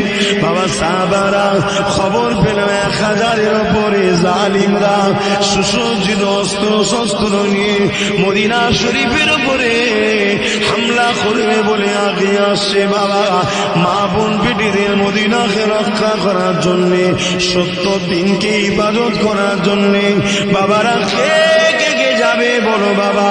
ওই সময় মুহাজিরিন সাহাবাদের মধ্যে থেকে হযরত আবু বকর সিদ্দিক উঠে দাঁড়িয়েছিলেন। ইয়া রাসূলুল্লাহ, হাবিবাল্লাহ, হুজুর আপনি চিন্তা করবেন না, আমরা আপনাকে নবী বলে রাসূল বলে যেদিন মেনে নিয়েছি, ওই দিন থেকে আমাদের জান মাল ধন দৌলত পরিবার সন্তান আর আমাদের নাই, সবকিছু আপনার কদমে কুরবান করে দিয়েছি। ইয়া রাসূলুল্লাহ, হাবিবাল্লাহ, হুজুর একবার হুকুম করুন কোথায় যেতে হবে, কেন যেতে হবে, কি জন্য যেতে হবে। হুজুর কোনো প্রশ্ন করব না, শরীরে যতক্ষণ জান থাকবে আপনার জন্য ওই জানটাকে দিবার জন্য আমরা ব্যস্ত হয়ে থাকি। আল্লাহ নবী বড় খুশি হয়ে গেলেন। নবী আমার মুহাজিরিনদের কাছ থেকে উত্তর পেয়ে গেল। আনসারী সাহাবাদের দিকে আল্লাহ নবী তাকিয়ে রইলেন। আনসারী সাহাবাদের মধ্যে থেকে হযরত সাদ ইবনে মায রাদিয়াল্লাহু তাআলা হুজুর আমার উঠে দাঁড়িয়ে বললে, আল্লাহ নবীকে সালাম দিয়ে বলতে লাগলে, ইয়া রাসূলুল্লাহ, হাবিবাল্লাহ, মক্কা জালিমরা যখন আপনাকে জানে মারতে চেয়েছিল, মক্কা জালিমরা যখন আপনাকে দুনিয়া থেকে সরিয়ে দিতে চেয়েছিল, ইয়া রাসূলুল্লাহ, আপনি মক্কা ছেড়ে দিয়ে ইয়াসরিব মদিনাতে এসেছিলেন। এই খবর পাওয়ার সাথে সাথে আনসারীরা মদিনার বর্ডারে মাসকে মাস অপেক্ষায় করেছি, কবে আপনি আসবেন, কবে আপনি আসবেন। যেদিন আমরা এসে পেয়েছি আপনাকে, মানুষ সাত হাতে পেয়ে জানা খুশি হয়, আপনাকে পেয়ে তার থেকে বেশি আমরা মদিনার মানুষ খুশি হয়েছি। ইয়া রাসূলুল্লাহ, হাবিবাল্লাহ, আপনার হাতে আমরা হাতটা দিয়েছি, আপনাকে নবী বলে, আপনার কথাতে আল্লাহকে আল্লাহ বলে, আল্লাহকে আল্লাহ বলে, আপনাকে নবী বলে ঈমানের কালেমা পড়ে নিয়েছি। ইয়া রাসূলুল্লাহ, হাবিবাল্লাহ, সেদিন থেকে আমরা আমাদের জান মাল আপনার কদমে কোরবান করে দিয়েছি। ইয়া রাসূলুল্লাহ, আপনি একবার হুকুম করুন, আমরা মুসা নবীর উম্মতের মতো নয়। মুসা নবী তার উম্মতদেরকে বলেছিল, চলো কুস্তুনতুনিয়াতে যেতে হবে, যেটাকে আজকে প্যালেস্তাইন বলা হয়। মুসা নবীর উম্মতেরা বলেছিল, ও মুসা, তুমি আর তোমার আল্লাহ লড়াই করতে যাও, আমরা নাই, আমরা যাব না। ইয়া রাসূলুল্লাহ, হাবিবাল্লাহ, আমরা ওই রকম নয়, আমরা আমাদের নিজেদের সিনাগুলোকে আপনার জন্য ঢাল বানিয়ে ঘিরে রাখবো। ইয়া রাসূলুল্লাহ, যতক্ষণ আমরা থাকবো আপনার শরীরে কোনো আঁচ হতে দেব না। আরো জোরে বলুন সুবহান। আজকে আমাদের অবস্থা ভাবুন, সেই নবীর ওয়ারিস হচ্ছে আলেমরা, আজকে সেই আলেমদের উপরে দুনিয়া জুড়ে অত্যাচার হচ্ছে, আমার বাংলাতেও হচ্ছে। আমরা সেই আলেম নবীর ওয়ারিসদের পাহারা দিই না, তাদেরকে ঘিরে রাখি না, তাদের জন্য কথা বলি না, লড়াই করি না।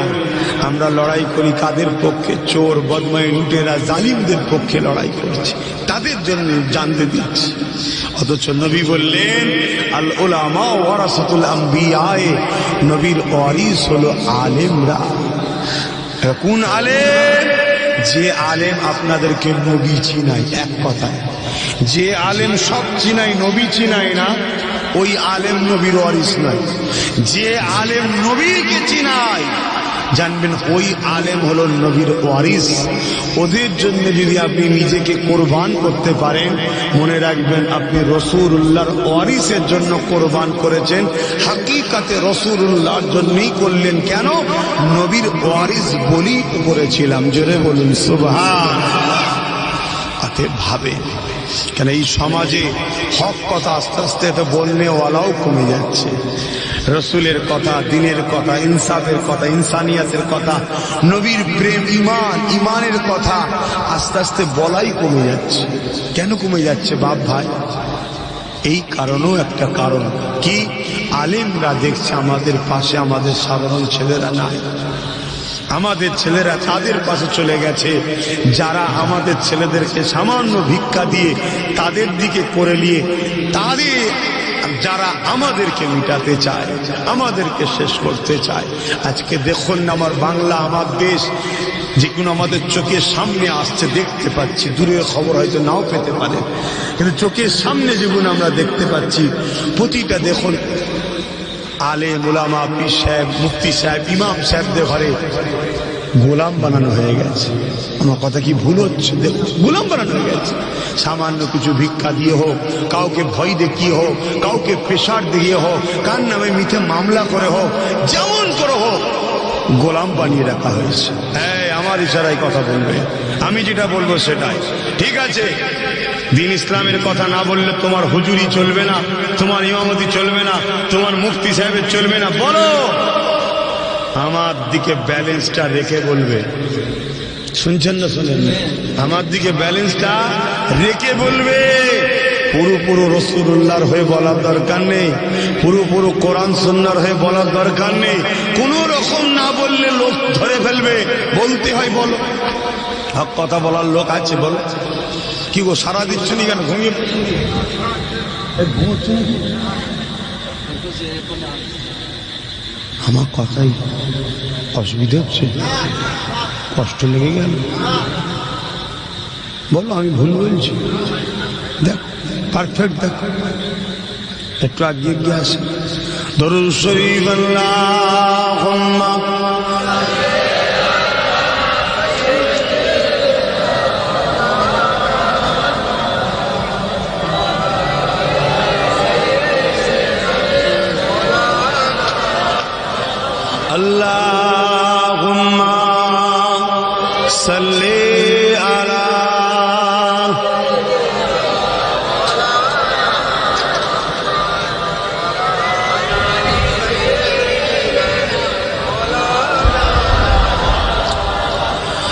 راتیں بھی مدینے کی،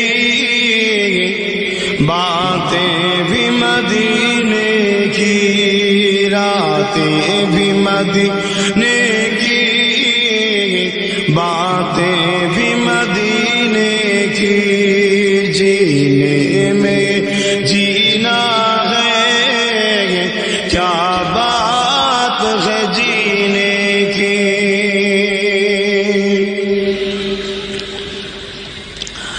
تعریف کے لائق جب الفاظ نہیں ملتے، تعریف کے لائق جب الفاظ نہیں ملتے، تعریف کرے کوئی کس طرح مدینے کی، تعریف کرے کوئی کس طرح مدینے کی، راتیں بھی مدینے کی، باتیں بھی مدینے کی، جینے میں جینا ہے کیا بات ہے جینے کی۔ او اپنی نگاہوں سے مستانہ بناتے ہیں، او اپنی نگاہوں سے دیوانہ بناتے ہیں، جہمت بھی نہیں دیتے میں خار کو پینے کی، جہمت نہیں دیتے میں خار کو پینے کی، راتیں بھی مدینے کی، باتیں بھی مدینے کی، اللہم صلی علی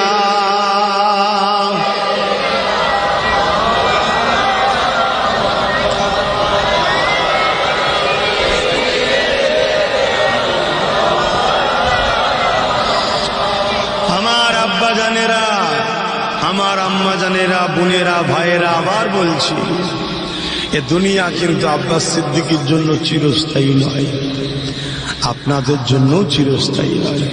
চলে আমাকে যেতে হবে, আপনাদেরও যেতে হবে।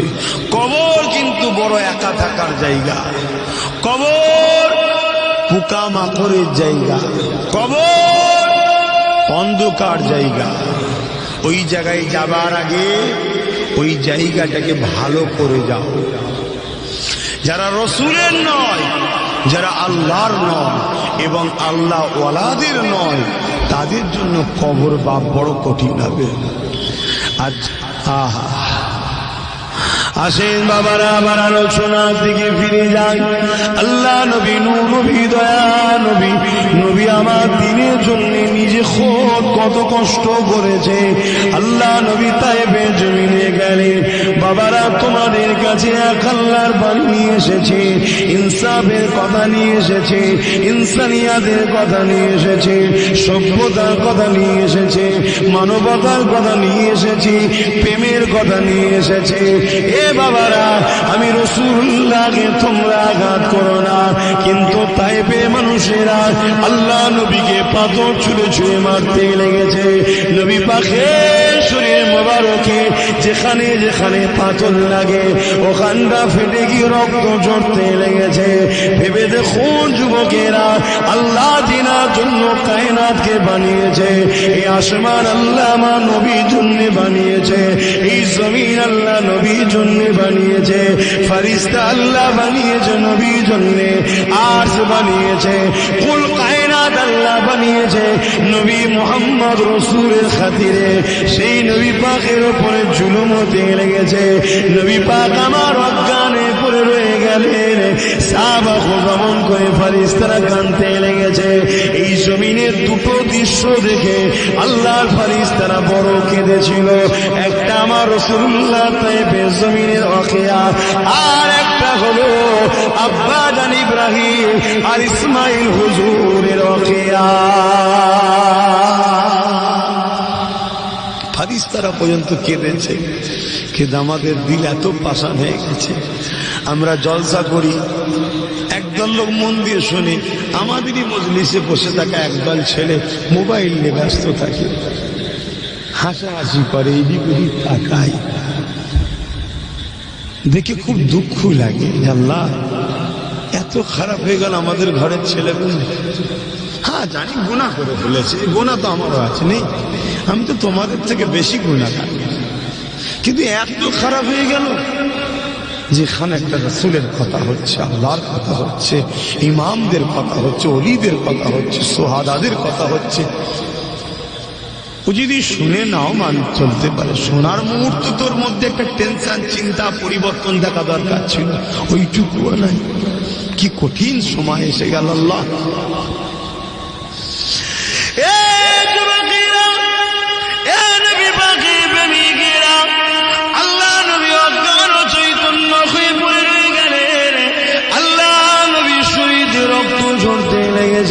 ফেরেশতারা কাঁদতে লেগেছে। ও রব্বি আল্লাহ পাক, আপনার হাবিবের উপরে কত জুলুম হয়েছে, আপনার হাবিবের উপরে কত অত্যাচার হচ্ছে। আপনি সবার থেকে যিনাকে বেশি ভালোবাসে সেই নবীর উপরে এত অত্যাচার জুলুম হতে লেগেছে। আল্লাহ পাক, আপনি এখনো কেন খামোশ, চুপ হয়ে আছে? আল্লাহ, আপনি এখনো কেন সবর হয়ে আছে? এইভাবে ফেরেশতারা রব্বুল আলামিনের কাছে বলতে লেগেছে। আমার আল্লাহ বাজানা, এ আমার ফেরেশতারা, দুনিয়া জমিনে যাও এবং পাহাড় চালক ফেরেশতাকে সাথে করে নিয়ে যাও, আর এমন করে তায়েফের মানুষগুলোকে ওই দুই পাহাড়ের বীজখানে চেপে দিয়ে মেরে দাও, বা পাহাড়টাকে তুলে তায়েফবাসীর উপরে চেপে দিয়ে মেরে দাও। আমি আল্লাহ ইজাজত দিয়ে দিলাম, তবে শোনো বাবা ফেরেশতা, শোনো শোনো, দুনিয়া জমিনে যাবার পরে আগে আমার হাবিবের কাছে যাবে, আমার হাবিবকে যে আমার সালামটা দেবে এবং এই কথাটা শোনাবে। যদি আমার হাবিব রাজি হয় তাহলে আমি আল্লাহ পাক ফয়সালা তো দিয়ে দিলাম, কিন্তু আমার হাবিবকে আগে শোনাবে। এই যুবকেরা, তরুণেরা, আজ আমরা এত অন্যায় করে, আজ আমরা এত জুলুম করি, আজ আমরা এত অত্যাচার করি, এখনো কেন আসমান থেকে ইট বৃষ্টি হয়নি? এখনো কেন আসমান থেকে পাথর পড়েনি? এখনো আসমান থেকে এখানে অ্যাসিড পানি পড়েনি? এখনো কেন বিপদ আপদ আসেনি? এখনো কেন আযাব আসেনি?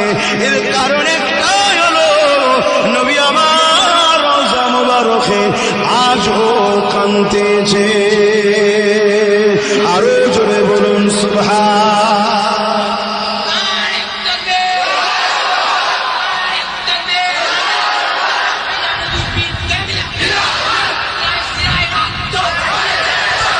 আচ্ছা, ওইটা এখানে না দিলে না, ওটা একটু বাইরে দিলে হতো না, ওটা একটু বাইরে দিলেই হতো। কথাটা শোনো, সবাইকে নিয়েই আমার সময়, সবাইকে নিয়েই তো আমাদের সময় নাকি?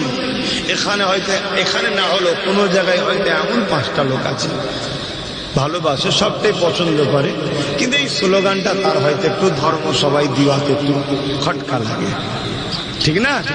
তা এইটার বাইরে দিলেই তো হয়। কথা বুঝাতে হারাম না, ভুলও নয়, কিন্তু সবাইকে এই তো আমাদের চলতে হয়। সবার কথাটা একটু ভেবে একটু বাইরে দিলে হয়, ঠিক আছে? মনে থাকবে? হ্যাঁ, কত সুন্দর আমাদের ভাই, আমরা সব বোঝে, ছেলে একটু বুঝাতে হবে, বুঝালেই আল্লাহ তাকে সব বুঝে যায়। আল্লাহ পাকে ফেরেশতারা চলে আসবে, আমার নবী পাককে সালাম দিলেন। আমার নবী পাকের হোশ ফিরল, রাসূলুল্লাহকে সালাম দিলেন। দিবার পরে বলছেন, হুজুর পাহাড় বহনকারী পাহাড় চালক ফেরেশতা নিয়ে এসেছি।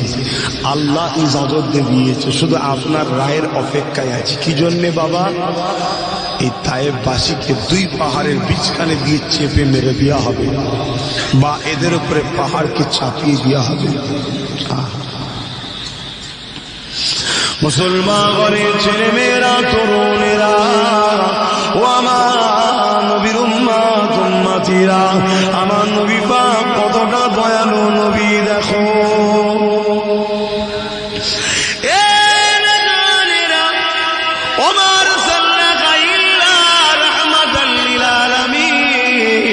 আমার নবী পাককে আল্লাহ তামাম আলেমের জন্য রহমত করে পাঠিয়েছে। আমার নবী পাককে যখনই ফেরেশতায় কথা শোনালো, আল্লাহ নবী চোখ দিয়ে পানি ঝরতে লাগলো। নবী আমার সিজদায় পড়ে গেলে, আর এক রাতের মধ্যে রয়েছে নবী আমার হাত উঠাতে লাগলেন। হে আল্লাহ, আপনি আপনার ফেরেশতাদের ইজাজতকে ফিরিয়ে নেন। আল্লাহ, আপনি এদের উপরে পাহাড়কে চাপিয়ে দেবেন না, আপনি এদেরকে শাস্তি দেবেন না, এদেরকে দুই পাহাড়ের বিচখানে দিয়ে মেরে দেবেন না। আমি রাসূলুল্লাহকে চিনতে পারিনি। আল্লাহ, আমি রাসূলকে যদি চিনতে পারতো, আমাকে আঘাত দিত না, আমাকে ভালোবাসা দিত, প্যার করত। আল্লাহ, আমি নবী পা মনে করি, যদি এরা চিনতে নাও পারে, এদের ছেলে ছেলে ছেলে একদিন না একদিন আমি রাসূলুল্লাহকে নবী জেনে আমাকে প্যার করে, আপনাকে আল্লাহ জেনে আপনাকে প্যার করে, নিজেদের ধন দৌলত জান মাল সব কিছু আপনার জন্য কুরবান করে দেবে। আল্লাহ পাক, আমি রাসূলুল্লাহ দোয়া করি, এদের উপরে আযাব দেবেন না, এদেরকে শাস্তি দেবেন না, এদেরকে আঘাত দেবেন না। এ যুবকেরা, তরুণেরা, আমার নবী পাক যদি সেদিন দোয়া না করে বদদোয়া যদি করে দিত, তাহলে তুমি আমি দুনিয়া দেখতে পেতাম না, তুমি আমি ইসলাম পেতাম না, তুমি আমি মানবতা পেতাম না। আমার আব্বা জানেরা ছেলেদের সম্মান যে পাচ্ছে এটা পেতেন না, মায়েরা বাচ্চাদের যে সম্মান পাচ্ছে এটা পেতেন না। আমার নবী পাকের দয়া, আল্লাহ রাব্বুল আলামিন আমার নবী পাকের দোয়া কবুল করেছে। দেখো না, সেই তায়েফের জমিনে আজকে দিনের প্রতিটা বাচ্চা বাচ্চা সবাই নবী নবী নবী নবী নবী নবী নবী নবী নবী করছে। শুধু নবী নবী নয়, পৃথিবী থেকে যারা নবীর প্রেমে যায়, ওই তায়েফের মানুষেরা তাদেরই সেবা ভালোবাসা দেয়। আরো জোরে বলুন সুবহান। ভাবেন, আল্লাহ আমাদের সকলকে বুঝার তৌফিক দেন, বলুন আল্লাহুম্মা আমিন। সেই নবীকে প্যার করেন। ভাই আমার এতটুকু আরজু আপনাদের কাছে, এমন লোকেদের সঙ্গে দল করবেন না যাদের সঙ্গে দল করার জন্য আপনার নবীর দ্বীনের ক্ষতি হচ্ছে। এমন লোকেদের সঙ্গে বন্ধুত্ব করবেন না যাদের সঙ্গে বন্ধুত্ব করার জন্য আপনার নবীর দ্বীনের ক্ষতি হচ্ছে। এমন লোকেদেরকে সহযোগিতা করবেন না যারা আপনাদের সহযোগিতা নিয়ে আমার রাসূলুল্লাহ দ্বীনের ক্ষতি করছে। এক কথায়, আপনি ইসলামের যদি সব কাজ বিশ্বাস করে, আপনি ইসলামের সব কাজকে, রসুলের সব কাজকে বিশ্বাস করেন, আপনি ইমানদার। এবারে পালন করার চেষ্টা করছেন, সবটা করতে পারেননি, যেগুলো বাদ যাবে ওর জন্য গুনাহগার হবেন, বেঈমান হবেন না। কিন্তু নবীর দ্বীনের যদি যারা পরিমাণ ক্ষতি করে ফেলে বা ক্ষতিকারকদেরকে সাপোর্ট করে, তাদের দ্বারা যদি ক্ষতি হয়, আল্লাহ আপনাকে বেঈমান বানিয়ে তুলবে, চির জাহান্নামে থাকতে হবে। এতটুকু কথা মাথায় থাকবে তো? কথা বুঝছেন? জানের মায়া করেননি, এ জান তোমার নয়, তোমাকে দেয়া হয়েছে, এ ফিরিয়ে নেওয়া হবে। এনার মালিক, এই জান সৃষ্টির মালিক আল্লাহ, কারো কথা শুনবে না তোমার।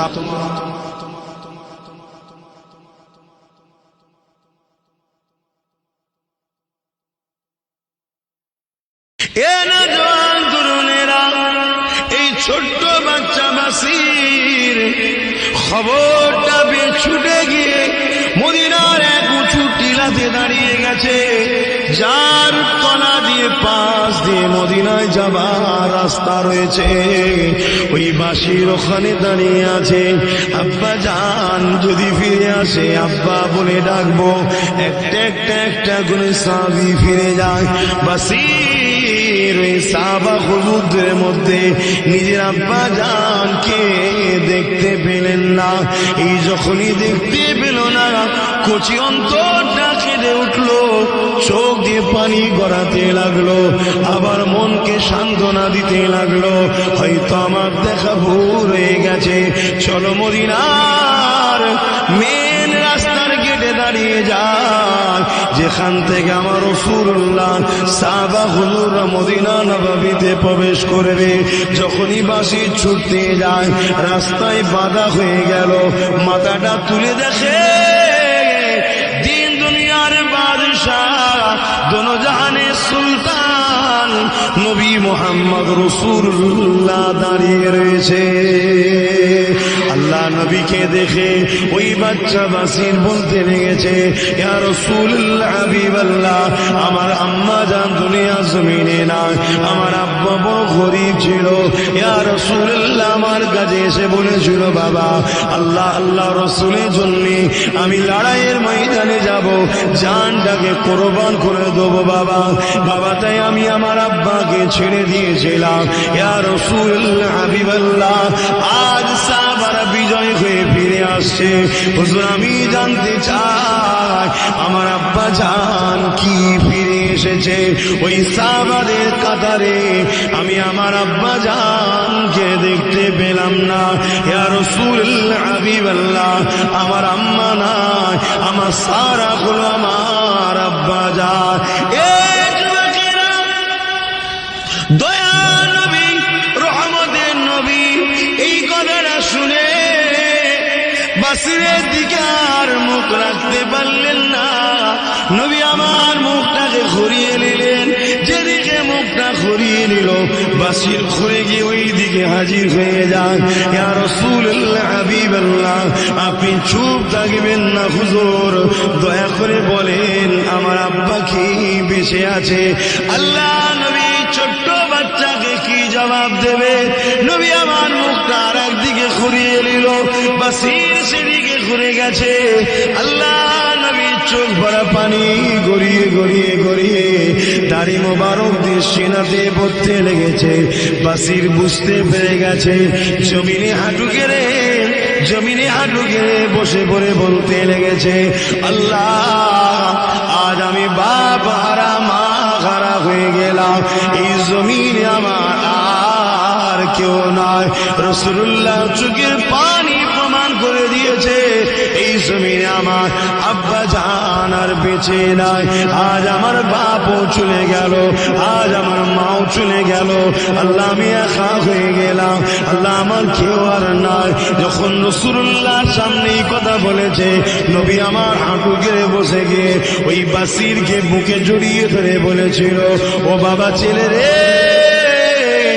যদি ভাতুনে জান্নাত ফাতেমা জাহরা যদি তোমার বোন হয়, হযরত আয়েশা সিদ্দিকা যদি তোমার মা হয়, দোনোজানের সুলতান নবী মুহাম্মদ রাসূল যদি তোমার বাপ হয়, বাবা ছেলে তুমি কি খুশি নয়? বাসির চোখে পানি মুছে নিয়ে বলে, এই পরিবারের সঙ্গে সম্পর্ক করার জন্য একটা নয়, আবার যদি আল্লাহ ফিরিয়ে দেয় আমার আব্বাকে, আবার আব্বা যদি কুরবানি হয়ে যায়, হাজারো সম্পর্ক যদি কুরবান হয়, সবই হয়ে যায়, রাসূলুল্লাহ আমার আপন, এটাই যথেষ্ট। আরো জোরে বলুন সুবহান।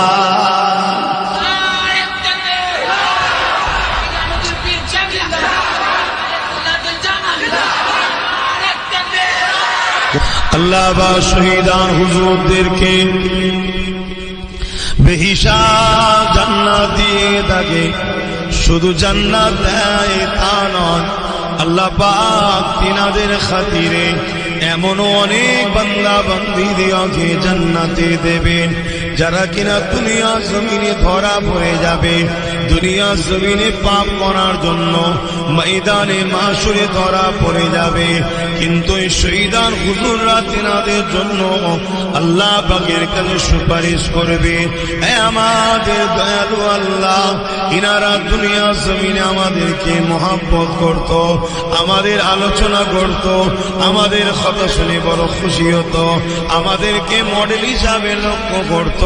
আল্লাহ, তাই আমরা দোয়া চাই ইনাদেরকে আমাদের সঙ্গে নাজাত দিয়া হোক। আল্লাহ পাক শহীদান হুজুরদের উপরে এত রাজি খুশি হয়ে যান, তিনাদের খাতিরে আল্লাহ ওই সকল মানুষ দিয়েও নাজাত দিয়ে দেবে। দুনিয়া কিছু দিনের, দেখতে দেখতে দেখুন দিন রাত চলে যাচ্ছে, এই রাত এই দিন, এই রাত এই দিন, এই রাত এই দিন কেটে চলে যাচ্ছে। কত হুজুর কেবলারা এসেছিলেন, এক এক করে দেখুন সব চলে যাচ্ছে। আপনাদের বাড়িতেও দেখুন কত মুরব্বীরা এসেছিল, সব এক এক করে চলে যাচ্ছে, কেউ চিরস্থায়ী নাই। অথচ আমরা দুনিয়ার লোভ লালসায়, দুনিয়ার বাজারে আমরা ব্যস্ত হয়ে আছি, দুনিয়া দুনিয়া দুনিয়া করে বিনষ্ট হয়ে আছি। আমাদের এক মুহূর্ত সময় নেই আখিরাতের কথা ভাবার জন্য। আল্লাহ পাক কোরআনের মধ্যে জানিয়ে দিলেন, ওয়াল তানজুরু নাফসুম মা কদ্দামাত লিগাদ, প্রতিটা নফসের উচিত পরকাল নিয়ে বেশি বেশি করে ভাবা। কেননা দুনিয়ার জমিনে তবুও তো আপনজনকে পাওয়া যায়, পরকালে জমিনে কেউ আপন হবে না। সবাই নিজেদের চিন্তায় নফসি নফসি করতে থাকবে। ওই ময়দানে মাশরে বাপ ছেলের হবে না, ছেলে বাপের হবে না, মা মেয়ের হবে না, স্বামী স্ত্রী হবে না। আল্লাহর রাহে তারা জীবনকে কুরবান করে দিয়েছে। তারা ইনসাফ, ইনসানিয়াত, মানবতা, গরিবদের পক্ষে দাঁড়িয়ে নিজেদের জান মালকে কুরবান করে দিয়েছে। আমরা কুরবান করা তো দূরের কথা, সেই রাসূলুল্লাহ ইসলামের ক্ষতি করতে চলেছে। এ যুবকেরা, তরুণীরা, বাপেরা, আল্লাহ নবী একদিন মদিনা নববী শরীফে বসে আছে। কে আছো বাবা, ইসলামের জন্য মাল দাও বাবা।